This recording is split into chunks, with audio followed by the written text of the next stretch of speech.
Wrong with you, boy? You know what time it is, nigga. Better watch how you step in. Yeah. But that was my nigga. Yeah.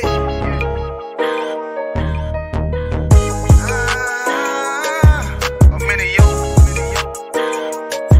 Got my nigga Rewan with me. But that was my niggas, it'll be an honor. You know what I'm saying? Under commanding General Yana.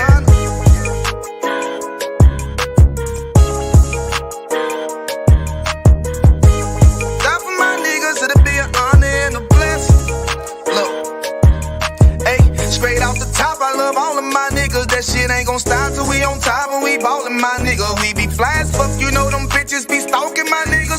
That shit'll never change and it's the same with all my niggas. City to city, I should be at home, that's what my ribs say.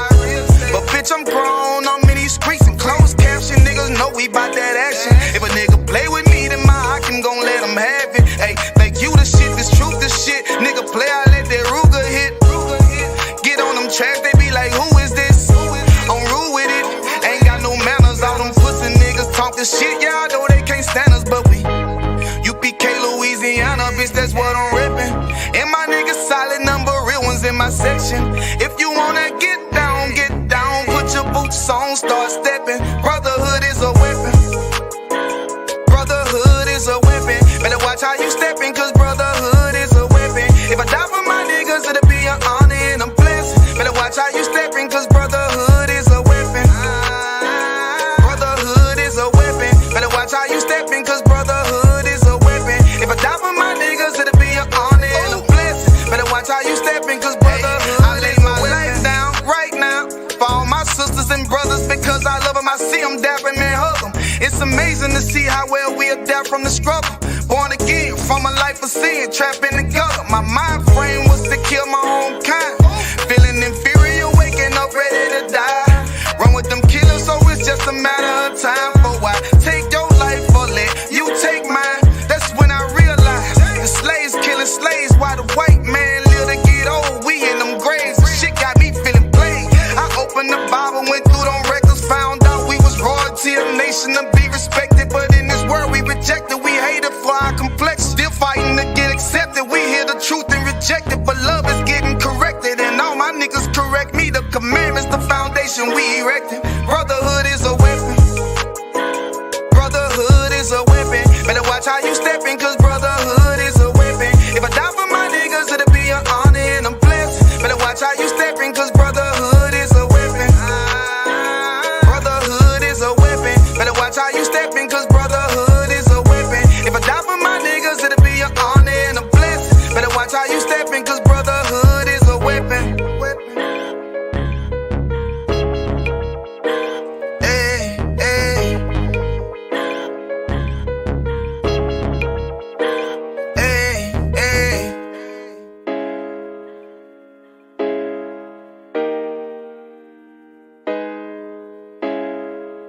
Israel, the Israelite School of Universal and Practical Knowledge, under commanding General Yohana, presents the Lord's 55th Annual Passover. That's right, the Lord's 55th Annual Passover is rapidly approaching.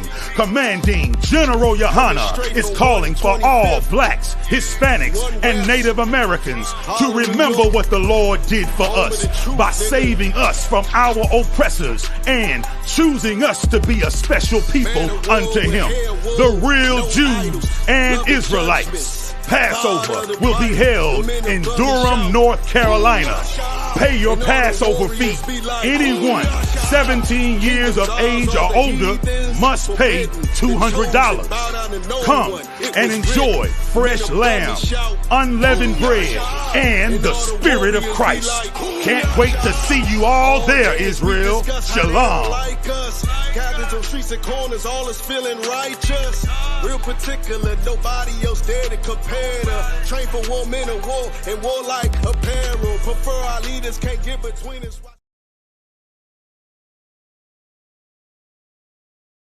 Israel, the Israelite School of Universal and Practical Knowledge, under commanding General Yohana, presents the Lord's 55th annual Passover. That's right, the Lord's 55th annual Passover is rapidly approaching. Commanding General Yohana is calling for all blacks, Hispanics, and Native Americans to remember what the Lord did for us by saving us from our oppressors and choosing us to be a special people unto Him, the real Jews and Israelites. Passover will be held in Durham, North Carolina. Pay your Passover fee. Anyone 17 years of age or older must pay $200. Come and enjoy fresh lamb, unleavened bread, and the Spirit of Christ. Can't wait to see you all there, Israel. Shalom. Gathered on streets and corners, all is feeling righteous. Real particular, nobody else there to compare to. Train for war, men of war, and warlike apparel. Prefer our leaders, can't get between us.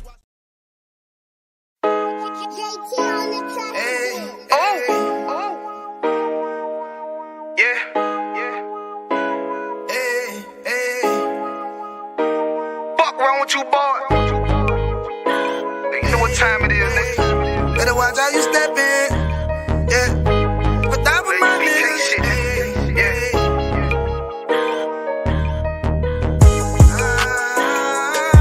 A minute, yo. Got my nigga Rewan with me. But that was my niggas, it'll be an honor. You know what I'm saying? Under commanding General Yohana.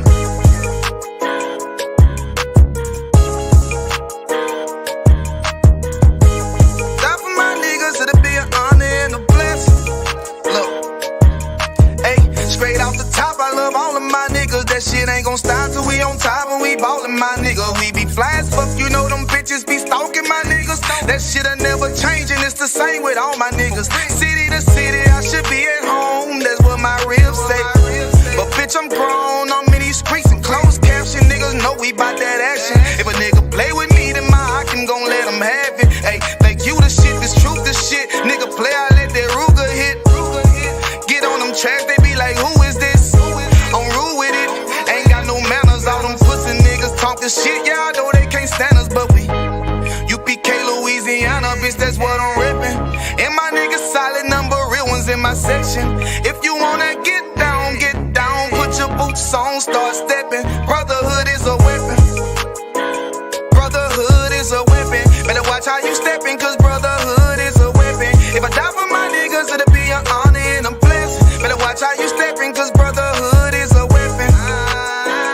Brotherhood is a weapon. Better watch how you stepping, cause brotherhood is a weapon. If I die for my niggas, it'll be an honor and a blessing. Better watch how you stepping, cause brotherhood I lay my life down right now for all my sisters and brothers, because I love them. I see them dapping and hug them. It's amazing to see how well we adapt from the struggle. Born again from a life of sin, trapping together. My mind frame was to kill my own kind. Feeling inferior, waking up ready to die. Run with them killers, so it's just a matter of time. For why take your life or let you take mine? That's when I realized the slaves killing slaves while the white man live to get old. We in them graves, the shit got me feeling played. I opened the Bible, went through them records, found out we was royalty, a nation to be respected. But in this world we rejected, we hated for our complex. Still fighting to get accepted, we hear the truth and reject it. But love is getting corrected, and all my niggas correct me. The commandments, the foundation we erected. Brotherhood is a weapon. Brotherhood is a weapon. Better watch how you stepping, cause brotherhood is a weapon. If I die for my niggas, it'll be an honor and a blessing. Better watch how you stepping, cause brotherhood is a weapon. Brotherhood is a weapon. Better watch how you stepping, cause brotherhood is a weapon. If I die for my niggas, it'll be an honor and a blessing. Better watch how you stepping, cause brotherhood is a weapon. Hey, hey. Hey, hey.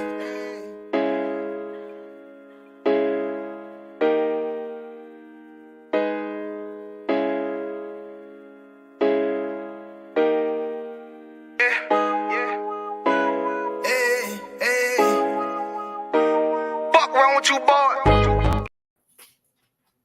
Shalom, shalom, Israel. Let's clap it up.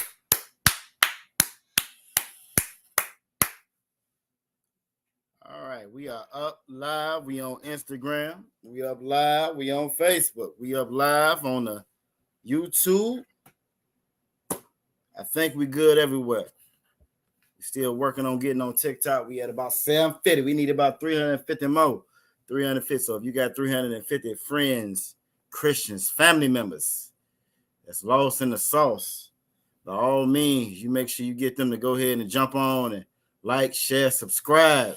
You know what I'm saying? We gonna like, share, subscribe. They ain't gotta check us out all the time. Eventually they will. You feel me? But y'all like, share, subscribe so we can get live there as well. But we are the Israelite School of Universal Practical Knowledge.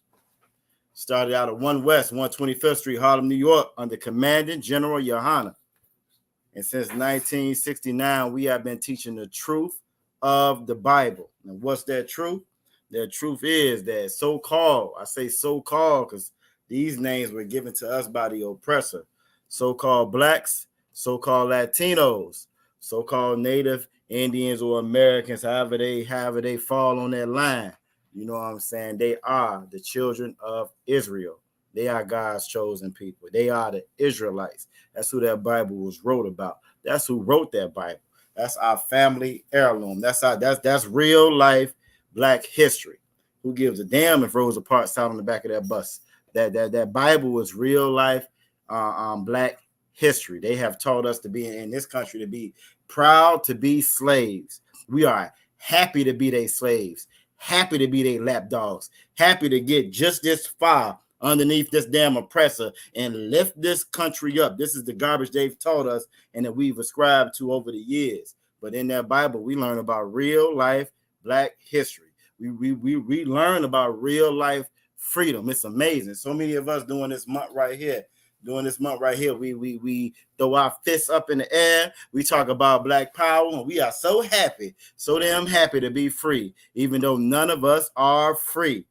You're not free, because even though they gave you a little bit more liberty, they gave you more liberty where you can leave off that plantation without that overseer busting you up on your damn back and busting your back wide open. Even though you can leave and you don't have the same boundaries you had during slavery, you are still a slave to this doggone kingdom. You're still a slave to this kingdom. But the Bible says, for the truth shall make you free. You want to be free. You desire to be free. Your only path to liberation is going to be found in this Bible. That's it. Period, point blank. You're not going to be free outside this Bible. When I say this Bible, I am not talking about religion. I'm not talking about your Christian church. I'm not talking about your Muslim mosque. You're not going to find your path to freedom there. Matter of fact, you're going to find a more convenient, a more advanced form of slavery in Christianity, a more advanced form of slavery in Islam. It's so smooth. It's so technical. You end up working your damn fingers to the bone and teaching your child to be a good slave as well, while you don't have a pot to piss in and while they living up on the highs of this society. That's how smooth, that's how more advanced that slavery is. You feel me? This Bible really teaches you how to be free. And it's for our people left to us by the Most High. And tonight is the closing of the Feast of Purim. The closing of the Feast of Purim. If you've been with us for a while, if you've been with us for a minute, or matter of fact, any duration period of time, really, if you've been with us for any duration period of time, the ISUPK, Israelite School of Universal Practical Knowledge, the home of the truth, the only damn truth in the world.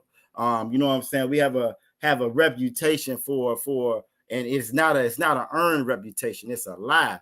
You know what I'm saying? That they're telling us about us not loving our sisters, even though we have a brotherhood class every Tuesdays that's dedicated to the brothers and the sisters. When we have that brotherhood class, their brotherhood class is just as much a sisterhood class as it is a brotherhood class. You feel me? All throughout the Bible, it's sisters in the Bible that held it down and represented for Israel the way that the Most High wants the men to represent, the way the Most High wants the woman to represent. You feel me? So that's a lie that they tell on us. But in here, We do what this Bible says to do here. And today is the closing of the Feast of Purim. And today, you know what I'm saying, is a day of remembrance for our sister Esther. You know what I'm saying? Damn right. I see the comments coming in. Our sister Aisha, damn right. This is a day of remembrance for our sister Aisha. Damn right. Nazama Nah. You know what I'm saying? Sisters like y'all that heard the call, came in, you feel me, despite what your family members might have said, despite what your girl, your friend might have said. And I know, you know what I'm saying, I'm not a female, I'm not a sister, but I know the shit. I know the stuff Salakia I done heard as a brother. So I can just imagine as a sister, the ridicule, the quote unquote shame they try to put on you. You feel me? The way that they talk down on you, how they degrade you for being a sister in this truth, for being a sister. You may have a husband that got more than one rib. You got a husband that every Saturday he at camp. You feel me? You know what I'm saying? Every Saturday he at camp. Shit, every night he in class. If he ain't teaching class, he in somebody else's class. You feel me? And every time you go to the slavery, the other women there, they got their roses, they got their candy, and they sitting there talking about my husband did this and my husband did that, and girl this and girl that. And you got the damn Bad Girls Club this, and you got the Cardi B's and the Beyonce's and all this other garbage, just crap to distract you, to make you feel bad about you being an honorable sister, a virtuous sister. My heart, you know what I'm saying, my mind, my spirit, my soul goes out to my sisters, you know what I'm saying, and I'm thankful that the Most High gave us this damn day of remembrance, you know what I'm saying, to honor our sisters for holding it down in this truth. So to y'all, give all the sisters of Israel, of the Israelite School of Universal Practical Knowledge, give all the sisters a goddamn hand. Damn right.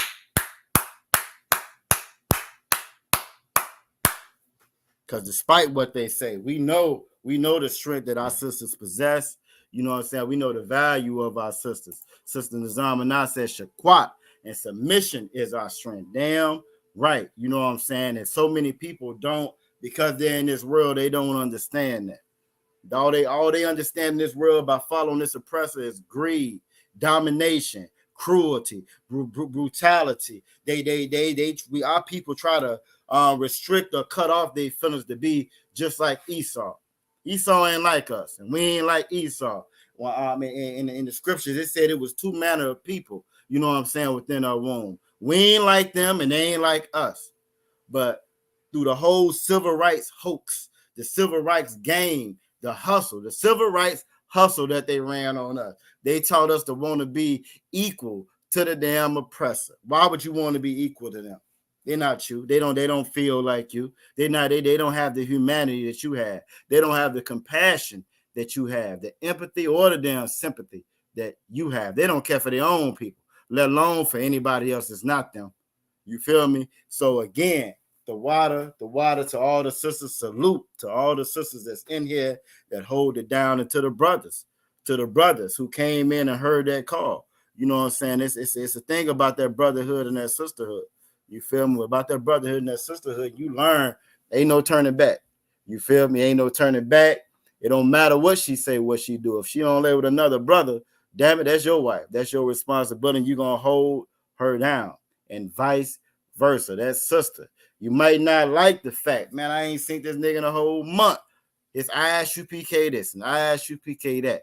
But that obedience, you know what I'm saying? That obedience, that due diligence, you know what I'm saying? That dignity, that respect, and that honor, that's what builds a nation. That's what upholds a nation. That's what maintains a nation. The reason why we are in the state we in as a people as a whole, not the UPK, but as a people as a whole, because we lost all those things. We stopped honoring sisters like Esther.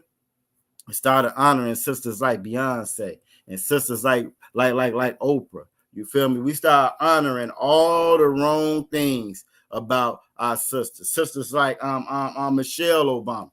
You feel me? Now, her husband was a Hamite, but she was a sister. You feel me? And she got up in there, and what she do? She didn't do what Esther did.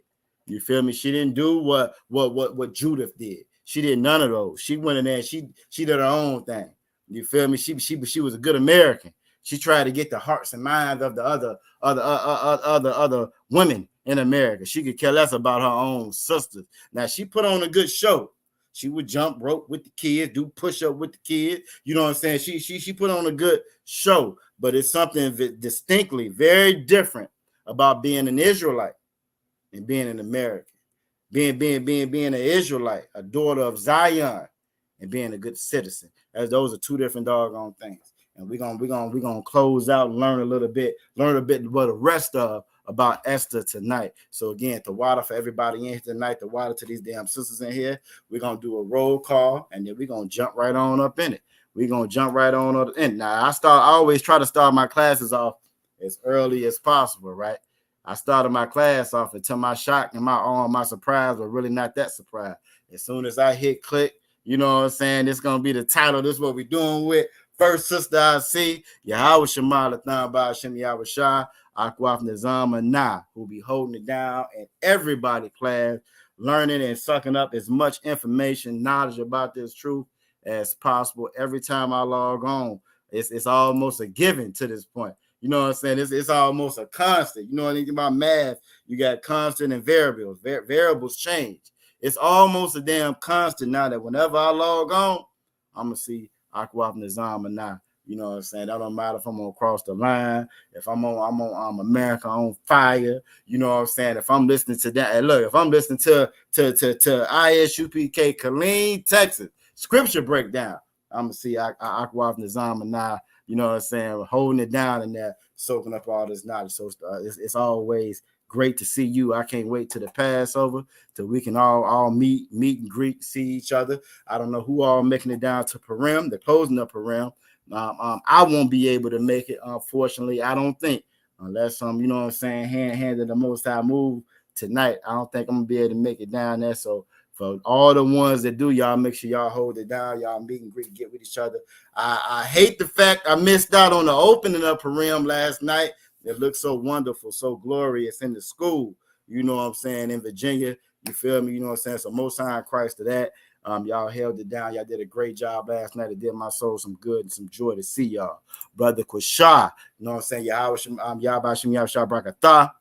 Akwaf Ra'aya, Yahweh Shema Lathan Ba'Shem Yahweh Shah. I know you was there in attendance, you know what I'm saying, last night at the school. Akwaf Diana, Yahweh Shema Lathan Ba'Shem Yahweh Shah. Akwaf Thashara, you know what I'm saying, Thashara, Yahweh Shema Lathan Ba'Shem Yahweh Shah. Look, Louisiana be holding us down.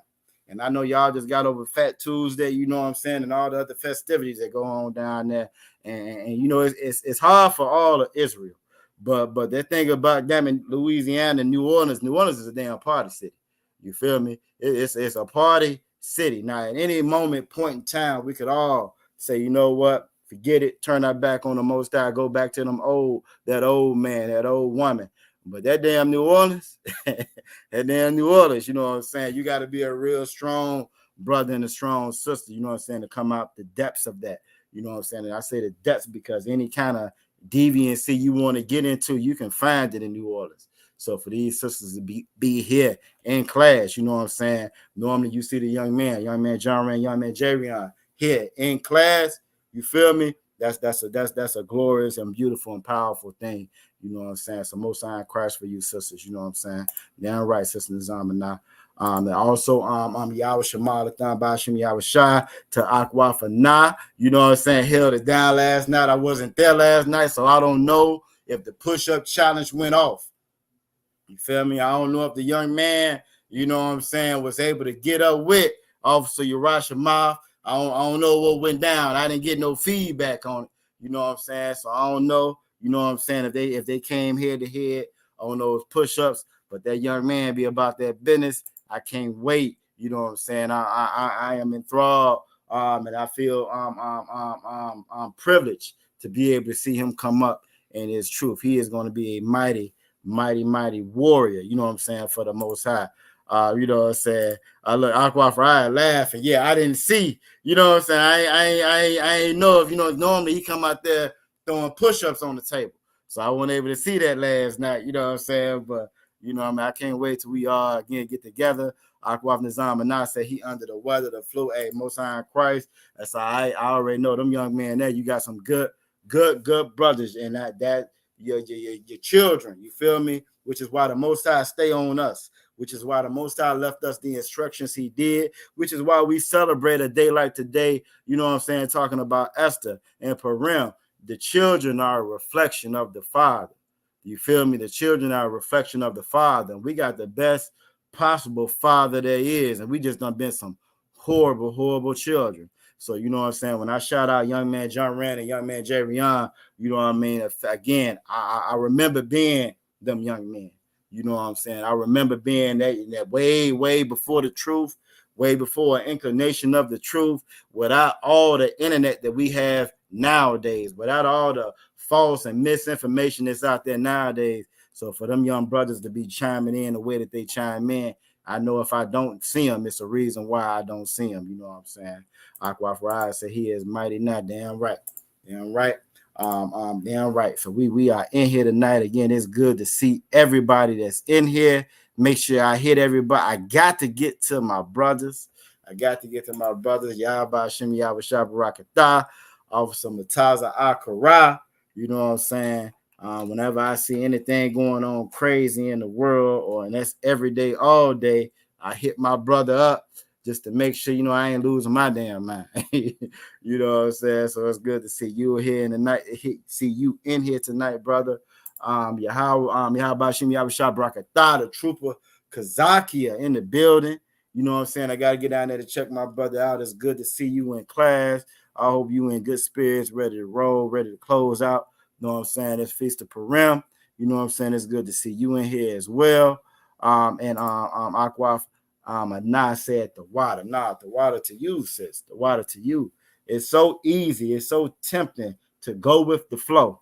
You feel me? It's so easy, so tempting to go with the flow, to do what everybody else is doing, to feel that pressure, that pull of, well, the other kids is doing this. The other kids is dressed like that. The other kids listen to this and watch that. And I want my son to be hip, and I want him to be apt to what's going on. And I don't want him to be looked at like this. I don't want them to pick on him. So for you to be raising your child, you know what I'm saying, the way the Most High calls to be, the water to you, sis.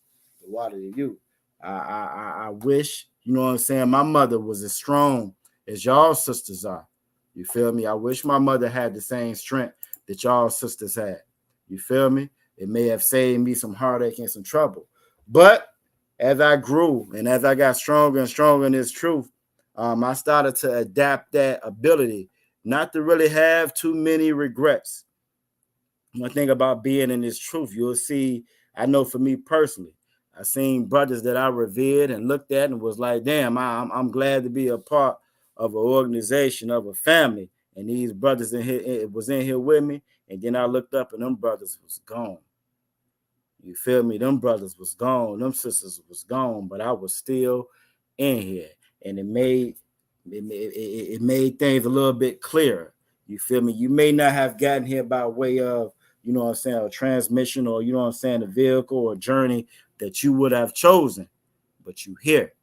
You feel me? And the things that got you here, that kept you here, that made you strong, all them whoopings you got, you know what I'm saying, along the way that made you strong is what's keeping you here now. You feel me? So you be thankful.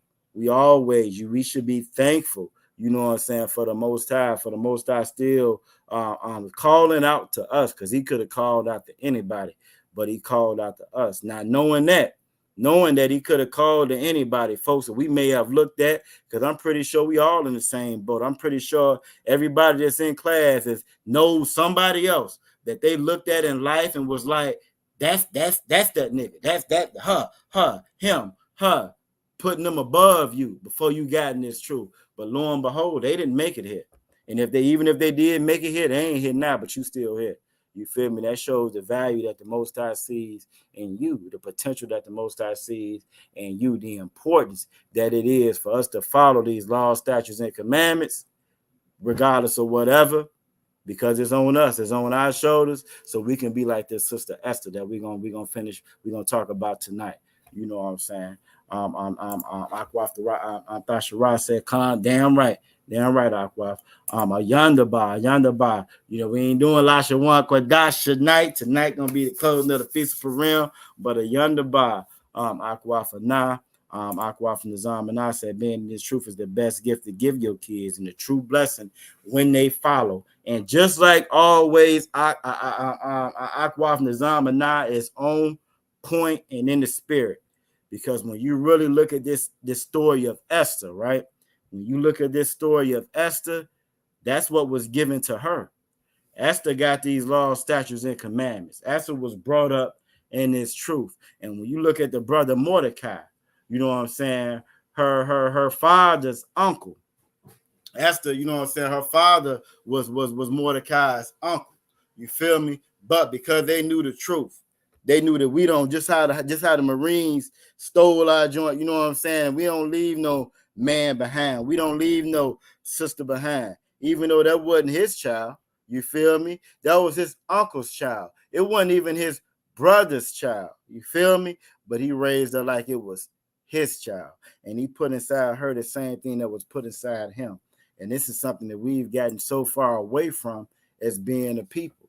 You want to know why we fall, why we fail, why we are in the state that we are in?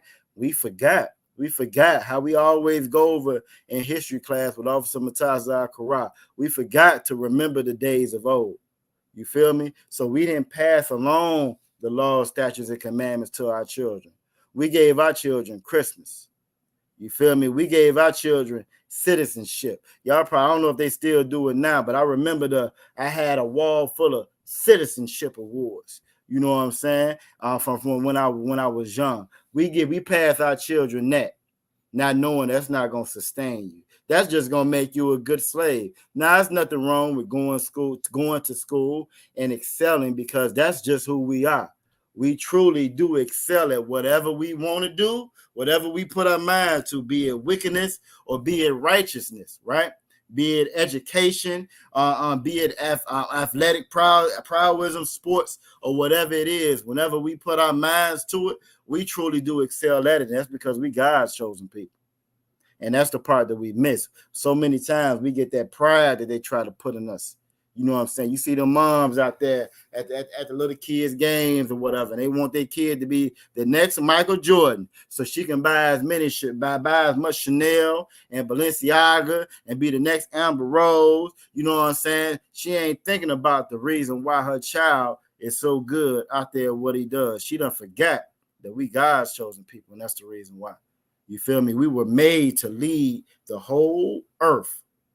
Not to be behind them, not to be underneath them, or none of the above. We were made to lead the whole earth. So when you see our quote unquote black excellence, that's because that comes from the Most High. That's what the Most High put in us. You know what I'm saying? It ain't got nothing to do with us just being us. It don't work like that, because us just being us, we try to be good Americans and good Republicans and good Christians and good Baptists and good Muslims. You feel me? Don't none of that cut it. That's not at all what the sister Esther did. Esther listened to what her father's uncle told her. You feel me? Esther followed those laws, statutes, and commandments that were passed down to her. And that's what made her great. And not only did it make her great, it lifted up the people. We're going to go through that tonight. Not only did it lift up the people, it lifted up Mordecai. You feel me? It lifted all of us up. Why? Because one sister was obedient to what she was taught. And that's just not the world that we live in tonight. So let's get it. And before we get it, we got to give a shout out, Yahweh Shem Yahweh Shah Brakatah, Officer Urash Amaf, who taught a hell of a class last night. Again, I called Officer Urash Amaf. I called Officer Matazar Quran, told him he had me in my feelings a little bit. I almost felt like taking him to counsel. And he was like, why? I said, because y'all had a good ass time last night, and I wish I could have been there. You know what I'm saying? So Most High Christ, for that excellent class that you taught last night. We're going to do a continuation of it tonight. And we're going to, you know what I'm saying, again, you know what I'm saying, give honor and tribute to the sister, to all of our sisters, you know what I'm saying, in particular, the sister Esther, you know what I'm saying, for, again, following these laws, statutes, commandments, and doing what was passed down to her when she had Esther could have been a Megan Thee Stallion, you feel me? Esther could have been a Kamala Harris, which, well, God, I take that back. Scratch that, because that broad ain't one of us anyway. Esther could have been a Michelle Obama, you know what I'm saying? She could have been a Beyonce. She could have been an Oprah. She could have been all the above, but she was none of them. None of them. Esther decided to do what she was taught to do. You feel me? All the glory that was put on her because of who she was, because of same way how I was saying before, how the Lord made her, because she was Judah.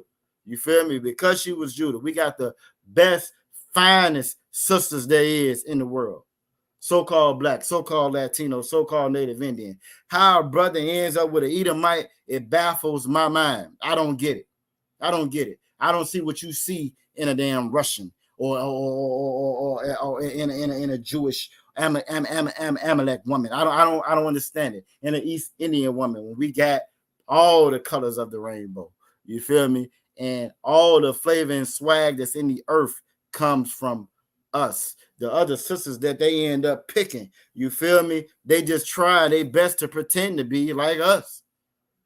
So I've never really understood that. That was never something. I'm thankful to the Most High. That was never in my spirit. It was never in my spirit. We got the best women on earth, and when our women are really in their power and their glory, you know what I'm saying, and their femininity and their true, you know what I'm saying, and honoring the Most High like they're supposed to, it ain't no mountain they can't damn move, and that's what we saw with Esther. So first thing we're gonna do. We're gonna do a little bit of recap of what we went over last night. Then we're gonna close out the rest of the scriptures, you know what I'm saying, to get a good foundation and then get a good understanding of why we to this day tribute, you know what I'm saying, hold tribute. And this is a day of remembrance to the sister Esther. So about like we always do, if there's any questions, comments, or concerns, now for the most part, again, today being a day of remembrance, we want you to stay on topic.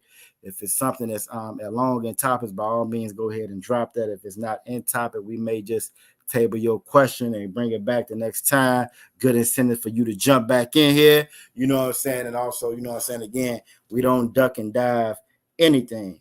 If you could pick a theme for the whole, you know what I'm saying, for the story of Esther, for the book of Esther, one theme that you may be able to apply to it is no cowards, because all throughout this story, you don't find no cowards, you feel me, representing us in this story right here. So first thing we're going to do, we're going to start with Esther. We're just going to do a little recap of what happened before.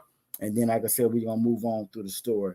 It's going to be a couple of precepts I'm going to pull that's not going to be inside of the book of Esther.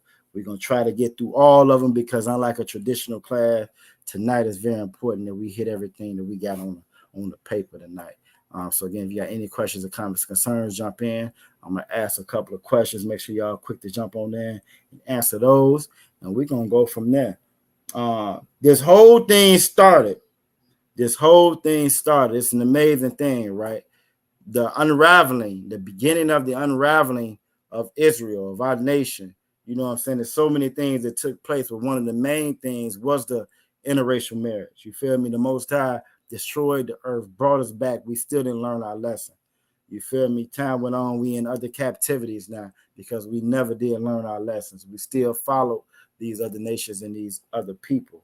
You feel me? But one of the things, you know what I'm saying, if you go a little bit further in history, these people that we underneath now, when you talk about these Romans, you talk about Esau, you feel me?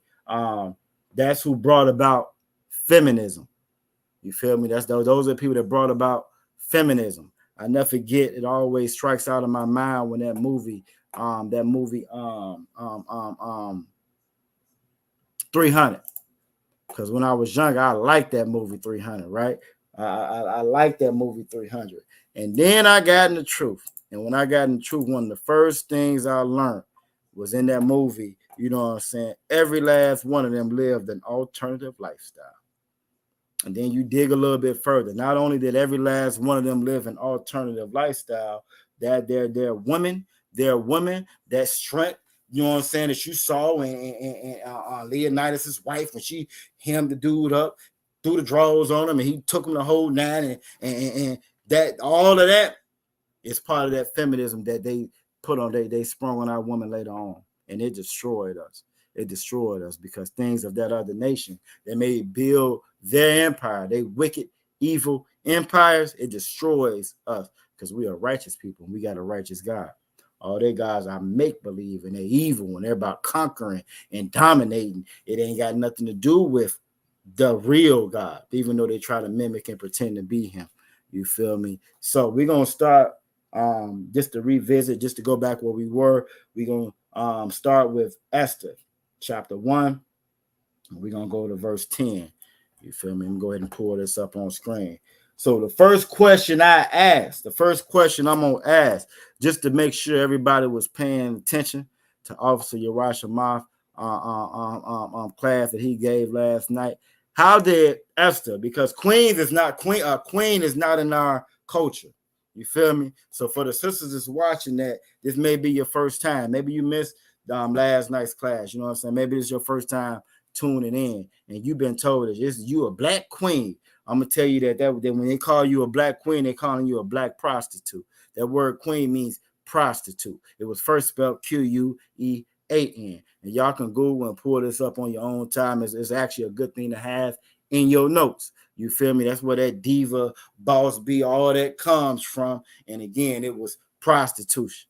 That ain't never been our culture because we've all, in Exodus 15:3, it says that the Lord is a man of war. What man of war throw his woman out there to fight? Not us, not the Most High. That's their culture. That's not our culture. You feel me? But again, we've been underneath these people for so long, we've adopted their culture. Our women want to be men now. Our women want to have the straps and go out the war and fight. Our women, you see so many videos online where they telling the brother what to do. And he, yes, a baby. He running out there doing it. Then we wonder why we unalived in the numbers that we unalived. Why the boys ain't got nothing to look up to no more, but the gangbangers, but the drug dealers. Why? Because we've swapped roles. The men want to be damn women now. The women want to be damn men now. So as a result, what the boys gonna follow? If you a young man coming into the world, you a young man John Rand, you a young man Jerry Young. You ain't got, you know what I'm saying, Aqua Nizam and not. You ain't got Officer Mata about that. You feel me? To teach you about the truth. What you gonna look up to? These masculine, manly women that's on television, and these soft, feminine, effeminate brothers that got all the money in the world for some reason.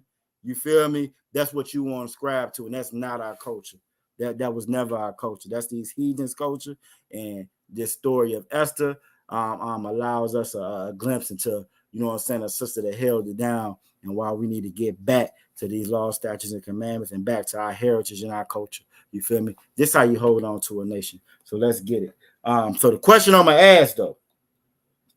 ask, how did Esther end up becoming queen?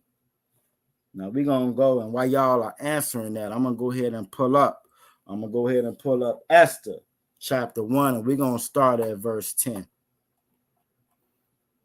How does she become king? How does she become queen, Salakia?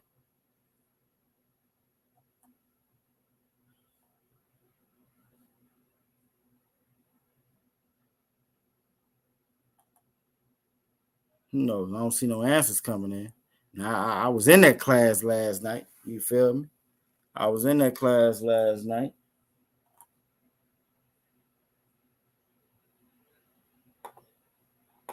Okay, we got some answers coming in.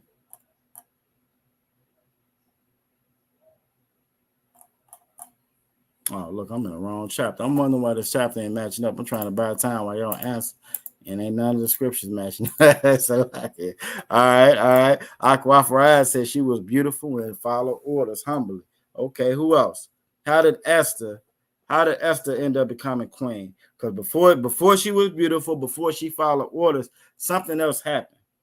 And I just want to touch on that real quick, real fast. What happened before? Aqua Aisha said she was humble and she listened, and both of y'all are absolutely correct.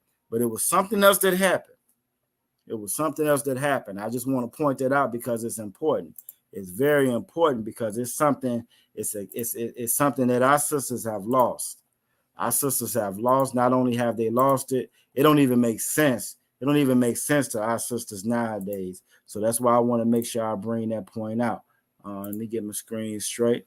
All right. So let's go ahead and jump on. It's 7:47. We're doing pretty good on time. My rib done made me a nice strong, a nice cup strong.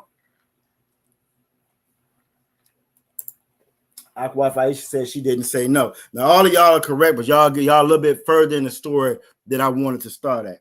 And that's all right. There's nothing wrong with that. Hold on. Aqua Ride said the king was infatuated with her. Also, there we go. Now give her a hand. There we go. There we go. Because this is where we wanted to start at. This is the point that I wanted to bring out right here. Like Aqua Raya said, and the current queen disrespected the king. You feel me? This is a very, very important point in the story because you can turn on any form, facet of social media there is. You're going to see our sisters, so-called Black, Latino, Native Indian, disrespecting whatever man it is, whatever brother it is in the damn room. It don't matter if they with their brother, not with their brother. It has become fair game and common. You feel me? Common, normal. It's normalized for our sisters to disrespect, run over, talk over, be the man as opposed to the brother that's there. You know what I'm saying? Aqua Friar said, wish disrespect the people he led. Now, exactly, because not only did Queen Vashti, you know what I'm saying, not only did she disrespect the king, she disrespected everybody in there. And let's go ahead and get it out the scripture. Let's go ahead and get it real quick. Let's get it out the scripture. So we're going to start at Esther chapter 1, verse 10, verse 12. Aqua Nizam said she was a dragon. You feel me? And you are absolutely correct. See, she was a dragon. But now you fast forward to 2024, our women are the dragons. It's amazing. You can Google, you can look back at some of those pictures from the 40s, the 50s, the 60s. Our women was covered head to toe. And they went in that Islam, that Muslim garbage. They wasn't in that, but they were still covered from head to toe. You feel me? They listen to their husband. Even though we fresh out of damn slavery, they still had enough respect to listen to their husband. And those families, those same families, that's what produce your HBCUs. That's what produce your Tulsa, Oklahomas. You feel me? That's what produced it. It wasn't no black power couples that produced that shit. No, it was sisters obeying and listening to their husbands. The order was still somewhat intact. And because the order was still somewhat intact, we still somewhat had the Most High with us. You feel me? And we flourish as a result of it. You fast forward to now, that's just not the case nowadays. Like Nazam Anai said, our sisters now are dragons. You feel me? Tasha Ross, she understand. Y'all right there in New Orleans and Louisiana, so y'all see it all the time. Truth be told, all of us see it all the time. Aqua Nizam and I said modest and beautiful. You look at those pictures, it's hard pressed to find a picture of a sister during that era that's not a beautiful picture. You feel me? So we done got so far gone off aesthetics. You feel me? And European features and all that garbage. It ain't got nothing to do with that. When you beautiful, you obedient, you listen, you do what the Most High say do, it radiates. It radiates through your countenance. A brother can see it all on you. You feel me? It radiates through your countenance. It ain't got nothing to do with your damn eyelashes. It ain't got nothing to do with your weave. Nothing to do with that whatsoever. When you obey, you listen like the Most High made you. When you in that femininity, that power that the Most High gave you, you feel me? That's when you are beautiful. And it's all over. You can't have it. You can't have it. In them black and white pictures, you can't have it. You feel me? We done lost so much of that. Now we got color, Technicolor HD 1080p, and our sisters are straight dragons, bent over at the baby shower with a brother face all in between her behind. Dragons. You feel me? That's what that's what they put in front of us nowadays. Aqua Farah said, and fly always, fly from head to toe, in front of an oppressor who don't even like to wash. Think about that now. In front of an oppressor that don't like to wash. As much as they called us animals and they called us this, and we 3/5 of a human being, it sure didn't keep Master from running up in there, laying down with the sisters. It didn't even keep Master from running in there, laying down with the damn brothers. You feel me? That's who we are. That's who we are. Aqua Rise said no bonnets and no PJs in the store. Shaking my head. Look, damn right. Damn right. We got Mr. Batista. By all means, make sure you put your city name and state in there so we know exactly how to address your brother. He said Ashar, happy Shabbat. We don't really say happy Shabbat too much. And here in the UPK reading being, when you break that down, that's almost like saying, you know what I'm saying, happy rest in peace. So we don't really do that too much. But what we will do, we will say Most High in Christ, and it's good to see you in here, brother. Yahweh Shem, Yahweh Shah Baraka Thang. We hope to keep on seeing you chime on in with us by all means. You know what I'm saying, Mr. Batista. So throw your city name and state name, man. We're glad to have you in tonight, brother. You know what I'm saying? But again, the beauty, the femininity, the power that the Most High gave our sisters, we've lost so much of it falling behind these other nations. And it's such a big hustle. It's such a hustle. It's such a trick. It's so far removed from what the Most High called for us. We didn't call our woman queen. We didn't call our woman queen because queen means prostitute. You feel me? Our women didn't have to. You had queens of them other nations, Edomites and so forth. They got out there and pretty much sold a box to bring the union, bring the people together. That ain't what we did. They got out there to douse the wood. That ain't what we did. You feel me? We didn't put our woman on the front line like that. You feel me? We didn't do that. We didn't tell our women to strap up like America does and get you a gun. You feel me? You get you a gun, you jump on that front line, and you can be a soldier just like the rest of them. That wasn't our nature. That's a coward's nature. That's not our nature. You feel me? And we got to get back to that. But let's go ahead and jump in it to make sure we know what I'm saying. We cover everything tonight. So again, Queen Vashti. Now, when you're talking about King, in this scripture, it's called him Asuras. You know what I'm saying? You can break that down and look through it. That's gonna be King Artaxerxes. You feel me? In that same movie 300 I was talking about before, Xerxes, the Elamite. You know what I'm saying? Sitting up there looking all pretty with the mascara and looking all effeminate. You know what I'm saying? Xerxes. You feel me? They made him like a giant in that movie. Couldn't be touched in that movie. You feel me? But all these nations, and as you're gonna see as we break this down tonight, all these nations, as much propaganda that they throw out there, the lies, the fables, the legends, and the fairy tales they throw out there, when you look and go through history, all these nations knew what the real deal was. They knew who they were copying, who they were mimicking. They knew who they were trying to be like. They were trying to be like you. So-called black man, so-called Latino man, so-called Native Indian man. And when I say man, I'm talking about the brothers and the sisters. They was trying to be like you. You feel me? Same reason why these Edomite women jump in the tan and booth trying to be like our sisters now.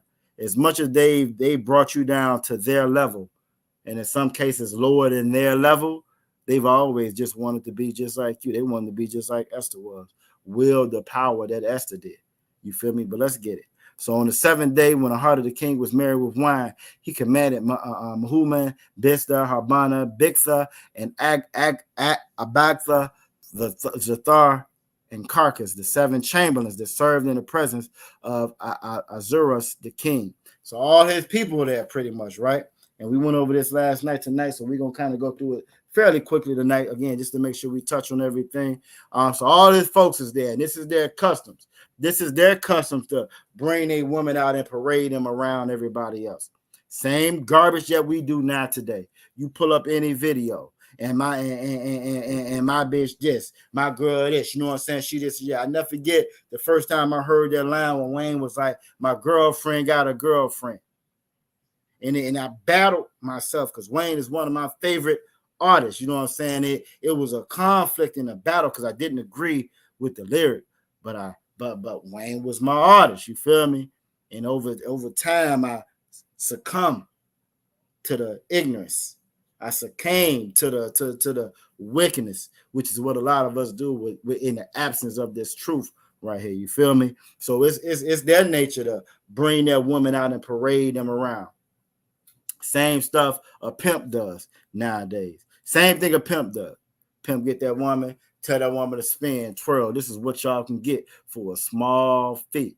You feel me? Now, this Queen Xerxes, he won, you know what I'm saying, quote unquote pimping these Queen Vashti out, but he still was throwing that sister out there like that. When Christ came about on the scene, as much as they lie about our King Christ Yahushua, Christ upped the ante on the laws. He didn't reduce the laws. He got rid of the sacrificial, the sacrificial law. So we didn't sacrifice a turtle dove, a lamb, a bull, a sheep, a ram, or nothing like that for our sins. But he doubled down on the law. It wasn't so much you couldn't lay down with your brother's wife. You better not even look at your brother's wife in that manner, thinking about what you want to do to her, knowing that's your brother's wife. That's what Christ did for the law.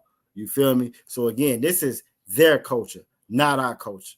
And we got to get back to that. We got to get back to that. We have become so, how can I put it, alternative lifestyle, following behind these other nations. It's alternative to want to lay down with a sister, knowing damn well she got another brother, another husband. Why? Scientifically, even in their own science, guess what they teach you about sperm and semen? It stays inside the woman for 3 days at the least. You want to go put your rod in between that when another brother done been there, that's alternative. You call it what you want. In the words of Riley, you know what I'm saying, on Boondog. Nigga, that shit gay. You call it what you want. But that ain't, again, that's their culture. That's not our culture. But following behind these other nations, this is exactly what we get right here in 2024. Every song that come on, it's a brother wanting to get with another brother one. Simple as that. Usher got up there on that stage with Alicia Keys, knowing she married. He all up on this woman like she's single and free and fair game. If that ain't alternative, I don't know what alternative is. I don't want nothing one of my brothers get. Truth be told, I don't want nothing one of these damn Edomites. What I look like running behind one of them? You feel me? What I look like running behind one of them? I'm a son of the Most High.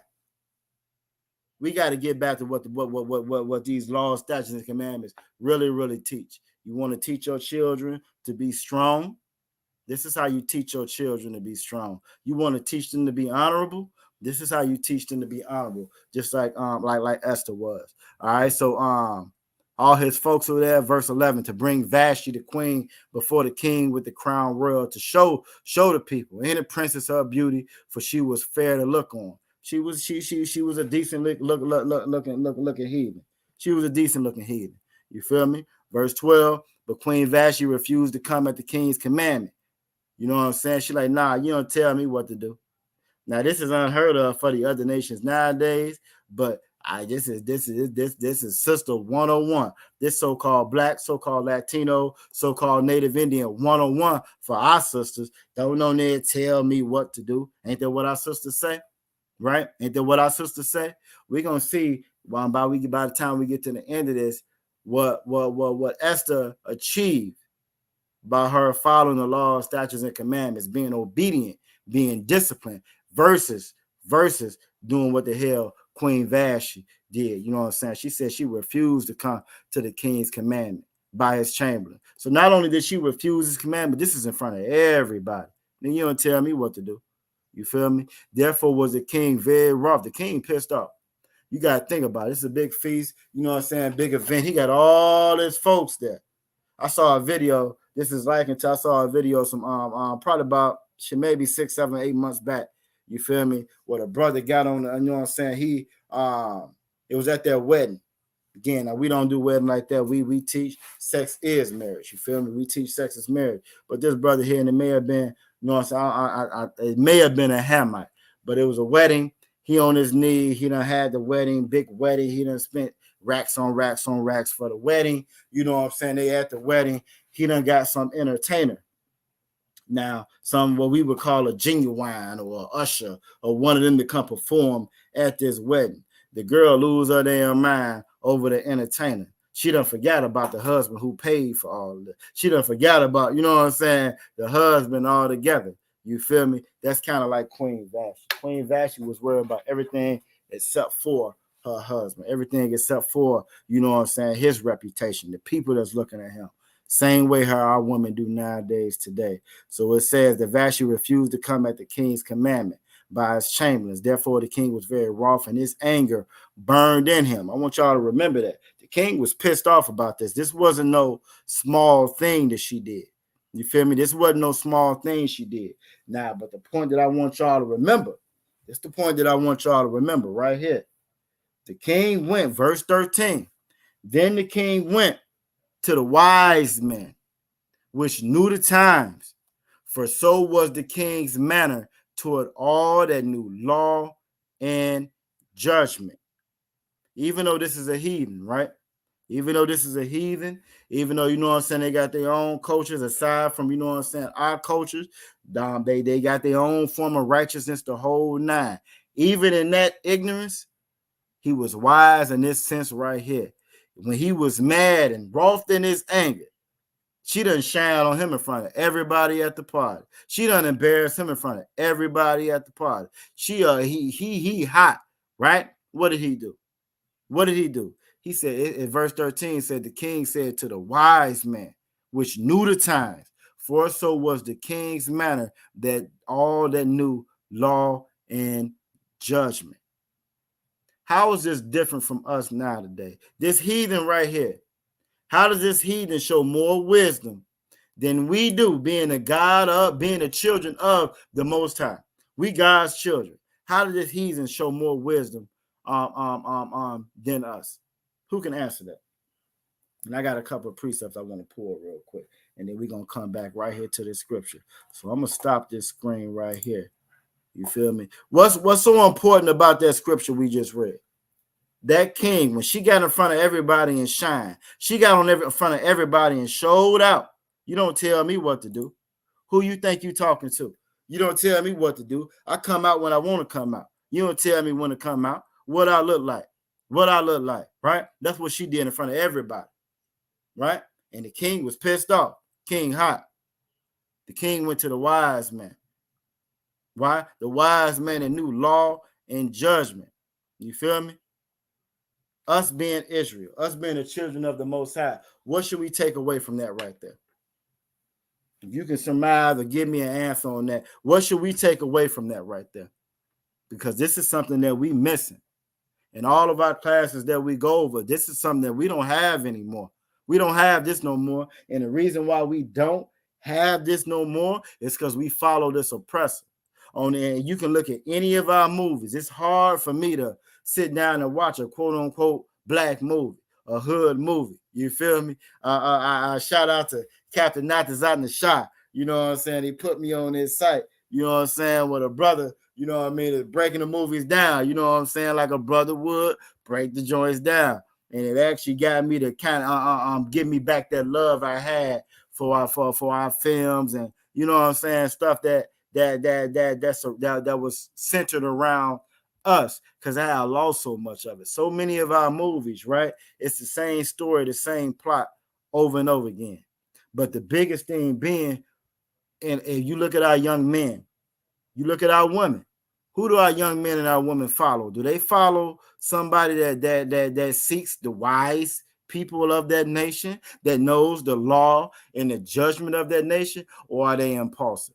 Or they just do what the hell they feel like doing, or they just go with whatever emotion is carrying them that day? You feel me? You know what I'm saying? Let's see what we got down here. Aqua Farad said Esther was raised by a real man and a real Israelite. Damn right. Aqua Nizam Anah said Brotherhood. We got another brother in the class. Yashar Flores. Issachar Power. Now I love your title. I ain't using me lying to you. I love your title. They said, yep, even the movie One Night with the King has Esau in it, and it's our book. And you are absolutely right, brother. You damn right. You are absolutely right. You know what I'm saying? But what I want y'all to see, and these particular scriptures right here, when you get to verse 13, it says that the king said to the wise man. This is something that we don't do as Israel no more. We don't seek the guidance of the wise men. You feel me? It says that men that knew the law and judgment. If it's anything that we lacking and we missing, just like Aqua Nizam Anah said, it's the brotherhood. We ain't got no brotherhood, no sisterhood. Because that brotherhood and that sisterhood means love. And you know how we do every time we have our brotherhood class, right? That brotherhood, that sisterhood means love. All that goes right back to the laws, statutes, and commandments, which is order and discipline. And it's something that we just don't have anymore. I'm going to pull up these 2 precepts, and we're going to get right back. We're going to get right back to Esther. But I got to pull these 2 precepts real quick. First precept I'm going to pull, you feel me, is going to be found in Joshua. First precept I'm going to pull is going to be found in Joshua. Let's go ahead and get that up on the screen. I just want to show and highlight how, again, the Bible says the same thing all throughout. You feel me? There's no such thing as it's saying it right here, and then how the Christians do. They try to put another verse to fight this verse. The Bible ain't wrote like that. It's not like that. The Bible says the same thing all throughout the Bible. The Old Testament says the exact same thing the damn quote-unquote New Testament says. There's no difference in it. Christ didn't come with nothing any different from what was already said by the prophets in the Old Testament. Period, point blank. Ain't nothing else to add to it. Christianity has taught us that something changed, something's different. You feel me? And Christianity, just like all religion, just like Islam, like Buddhism, all those are fairy tales and make-believe. But that Bible is 100% true. You feel me? That Bible is 100% true. That Bible gives us the strength, gives us the power, gives us the instructions to actually be a free nation of people. In Joshua chapter 1 verse 8, it says, this book of the law. King Xerxes went to the wise men, right? Men who knew the law and the judgment, the same thing that the Most High gave us from the very beginning. This is something they had to make up and come up with on their own from watching us, pretending to be us, making up their own false God. Our God loved us so much, he actually gave it to us and wrote it down for us. It's kind of like you telling your child, look, I want you to do this. I want you to wash the dishes. I want you, take out the trash. I want you to sweep. I want you to mop. I want to make sure you clean your room up. And I want to make sure that you do your homework. Now, if you do A, B, and C, I got no problem with you going to the little dance, little sock out, little prom, whatever, later on. Now, if you don't do it, if you miss one of these, you ain't going. But not only did I just say it to you, so maybe possibly you forget, nah, I'm going to write this shit down for you. That's step 1. That's step 2. That's step 3, 4, 5, 6, 7. Bet. Do all those. You got it. I'm going to give you what you want. That's what the Lord did for us. That's exactly what the Lord did for us. What we did was crumbled it up, threw it away. The Edomites got it, right? Just like ISUPK Power was saying. Edomites got it, took our book, uncrumbled it. Hey, this is some powerful shit right here. This is ours now. This is for everybody. This is what y'all need to do. Now, all of a sudden, now we want to listen to it because it's coming from the oppressor. But when mom and daddy left it there, we didn't want to listen to it. That's the truth of this Bible. That's the Bible's surmise right there for you. You feel me? So it says in verse 8, this book of the law shall not depart out of thy mouth. Whenever we talk, we should be talking about these laws, statutes, and commandments. But thou shalt meditate therein day and night. Day and night, we should be on these laws, statutes, and commandments. That thou mayest observe to do according to all that is written therein. That everything we're going to do is all about these laws, statutes, and commandments. You know what I'm saying? For then thou shalt make thy way prosperous. This is how we be prosperous. This is why we're not prosperous now. And then shall have a good success. You want to have good success? You want to be prosperous? You keep following these laws, statutes, and commandments. Not only do you follow these laws, statutes, and commandments, everything that come out your mouth be these laws, statutes, and commandments. Now, for somebody looking on the outside looking in, that might seem that might seem a little overzealous. Or that might seem a little outlandish or a little impossible to do. But you think about the things that are in our mouths, in our mind, in our soul, 24 hours a day. 24 hours a day. That garbage is on our mind, you know what I'm saying? In our heart, our mind, our body, our soul. Christmas just passed. Valentine's just passed. You had people that woke up thinking about Valentine, going to sleep thinking about Valentine. You know what I'm saying? Send Valentine's Day gift cards and whatever to their children's school. And this is a whole day based off prostitution. Prostitution from thousands and thousands and thousands of years ago. So again, to them, it may seem like I can't do this. This shit is just too much. This is just too much. Nah, it ain't too much. This is what we should have always been doing. But because we've gotten so caught up with this oppressor and their ways, This is why it seems so far away from us, and this is why again it's so hard for us to do. And I look before I could even say it. First off, as I go off the Zaman, I said, "Damn right, Khan I one Khan," right? And then Aqua the Zaman read in my mind because we in that same spirit. She said the laws and statutes and commandments are not grievous.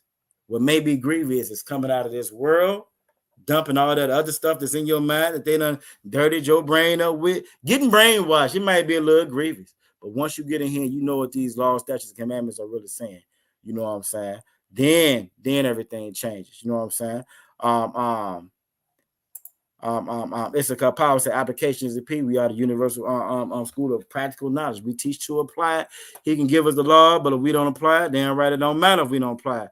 We might as well be in any mic because we're gonna perish with them. You know what? This is your first time jumping in class, Issachar Power, but you know, I hope you continue to stay in class because you saying some wise things. So I hope you continue to stay in class. You know what I'm saying? You make sure you find that ISUPK that's in your city, state.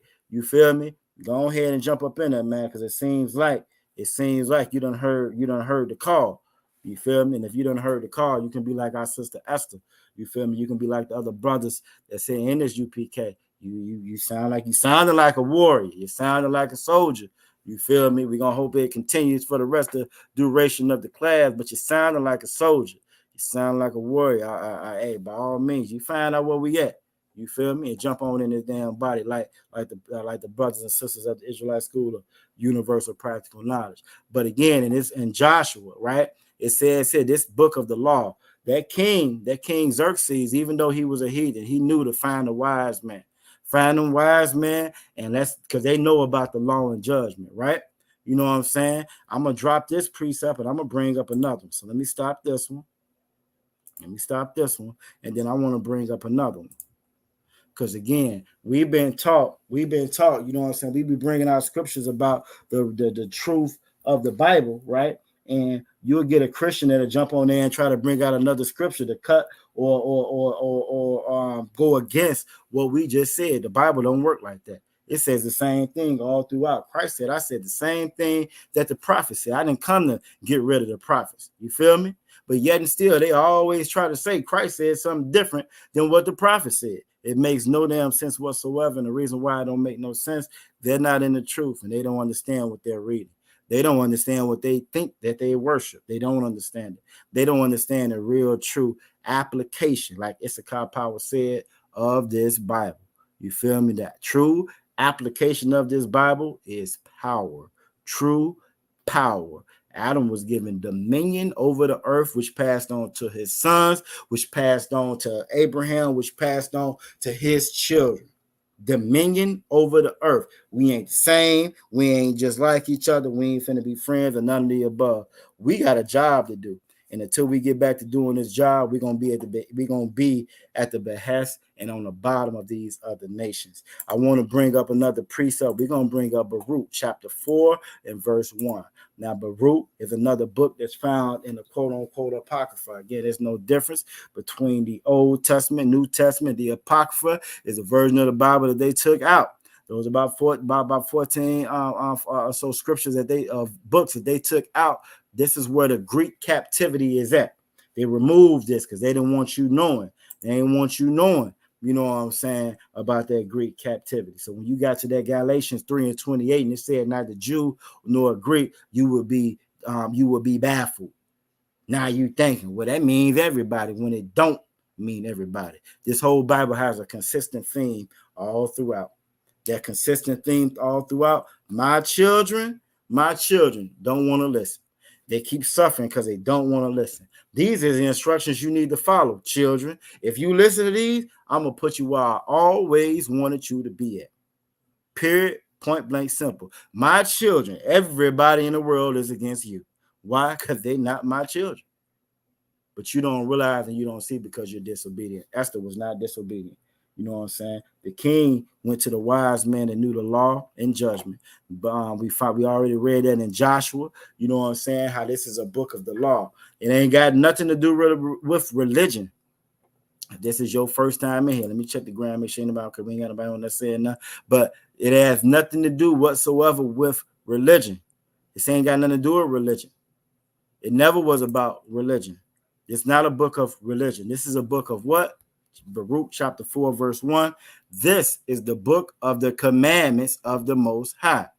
Period, point blank, simple. You can't add or take nothing away from that, which is what everybody try to do. Everybody try to apply emotion and how they feel and what they think.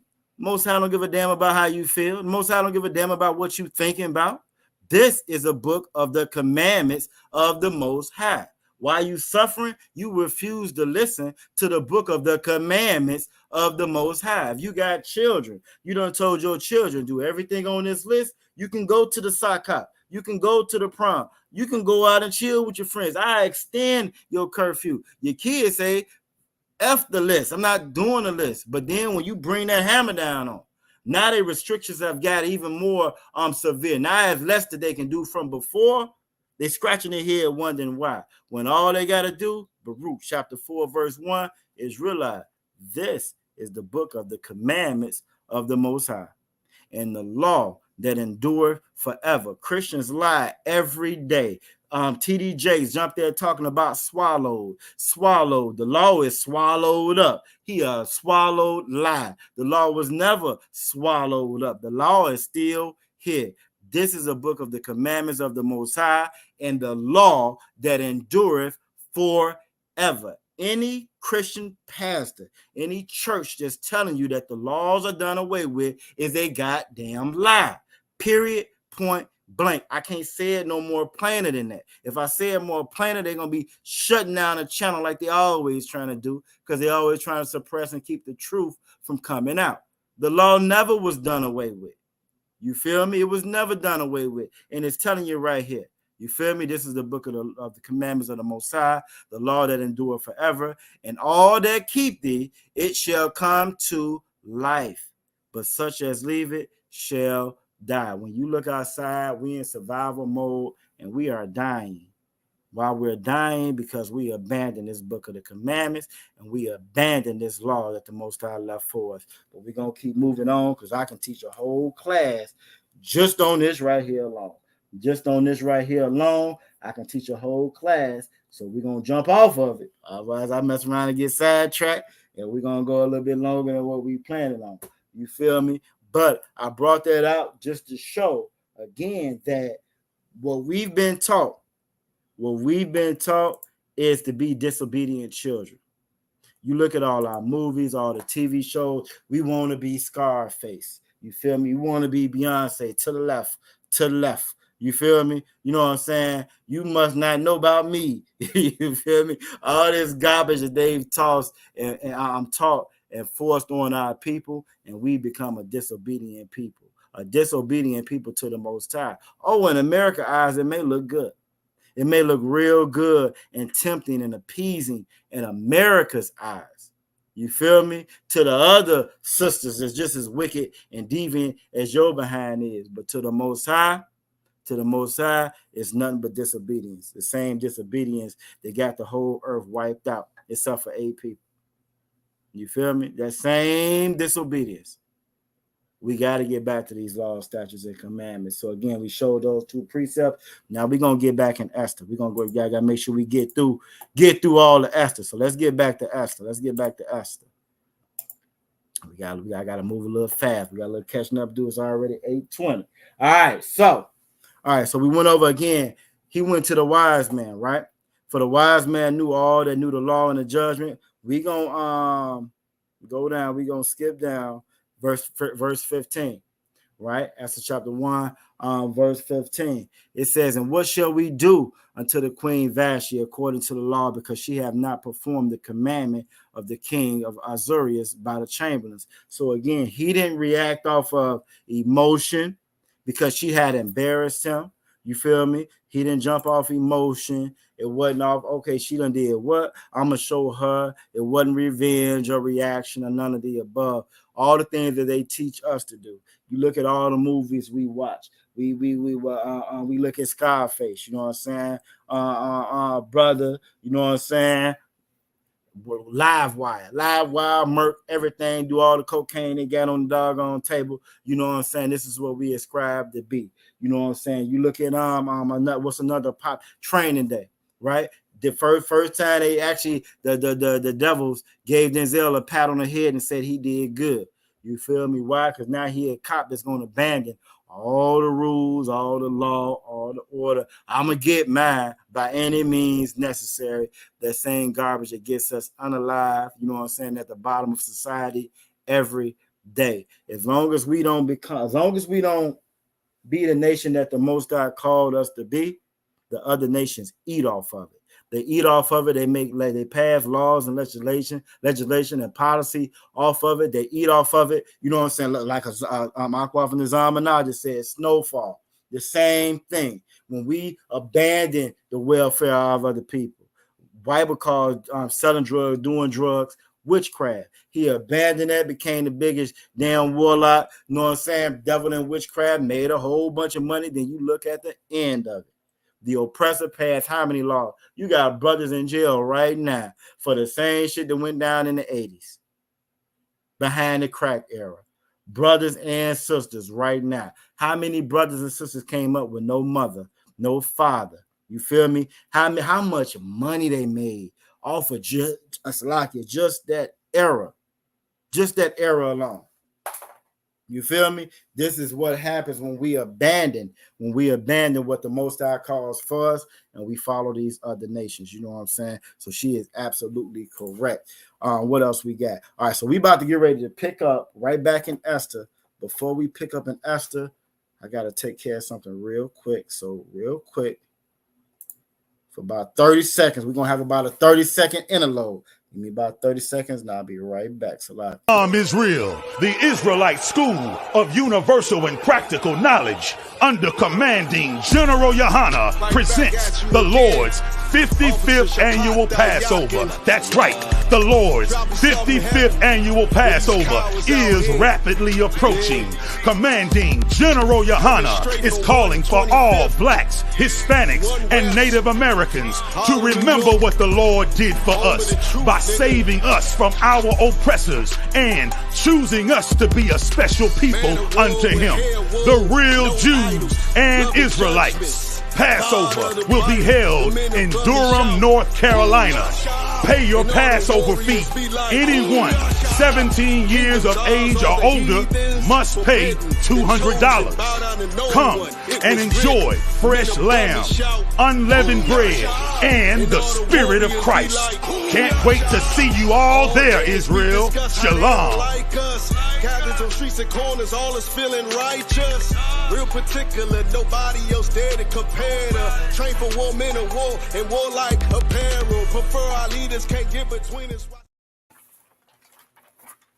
We are back. The water. I bet we at 8:25. So again, we're going to have to push it up a little further. It's an amazing thing about this truth.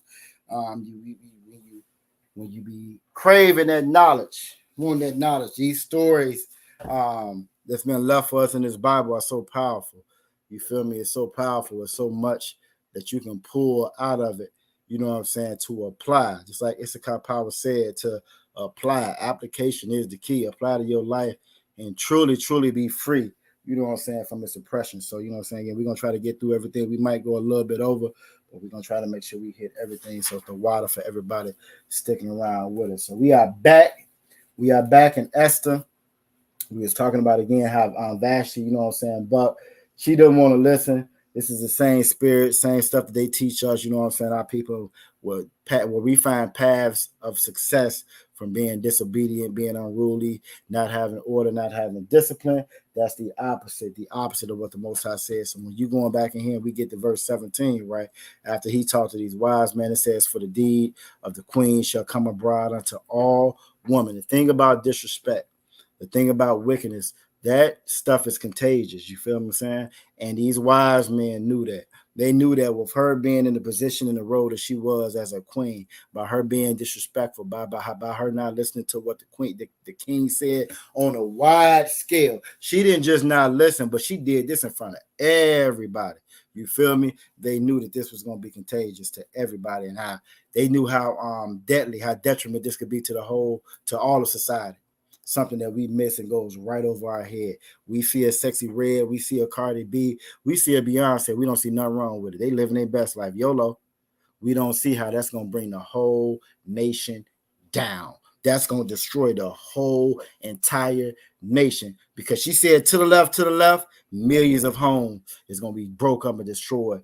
Millions of kids going to grow up without a daddy because this bride just got through saying to the left. We don't realize just how deadly it is. These wise men knew, and they told the king, you know what I'm saying? They said, so that they shall despise their husbands in their eyes. So again, I'm starting at the top. For this deed of the queen, so because of what Vashti did, shall come abroad unto all women. Everybody gonna feel this one. You can't let this ride. Everybody gonna see this. So that they shall despise their husbands in their eyes. And when it shall be reported, the king Ahasuerus commanded Vashti the queen to be brought in before him, but she came not. This was something as simple of come here, let them see you. No, I ain't coming. Something that's simple, that's small, that quick interaction was going to destroy everything that he had built. The whole fabric of society is about to be ripped because of this right here. Something that goes over our head and we miss. Why? We miss it because of what we learn every time we come to Brotherhood class. We a nation. What I do reflects upon all my brothers and my sisters. What my brothers and sisters do, it reflects upon me. You feel me? But we've lost that because this world has taught us to be individuals. When we're not individuals, we are a nation of people, 12 tribes, so-called Black, so-called Latino, so-called Native Indian. All right. So again, it says, the king commanded Vashti the queen to be brought in before him, but she came not. Verse 18. Likewise shall the ladies of Persia and Media say this day unto all the king's princes, which have heard of the deed of the queen, thus shall there arise too much contempt and wrath. If you don't put a stop to this mess now, we're going to deal with this forever. All the Persian women, all the Median women, we ain't going to be able to tell them nothing because she got up here and stunned on you. Verse 19, if it pleases the king, let there go a royal commandment. It ain't not just between us. You need to put this on paper. You know how they say white people like have a meeting.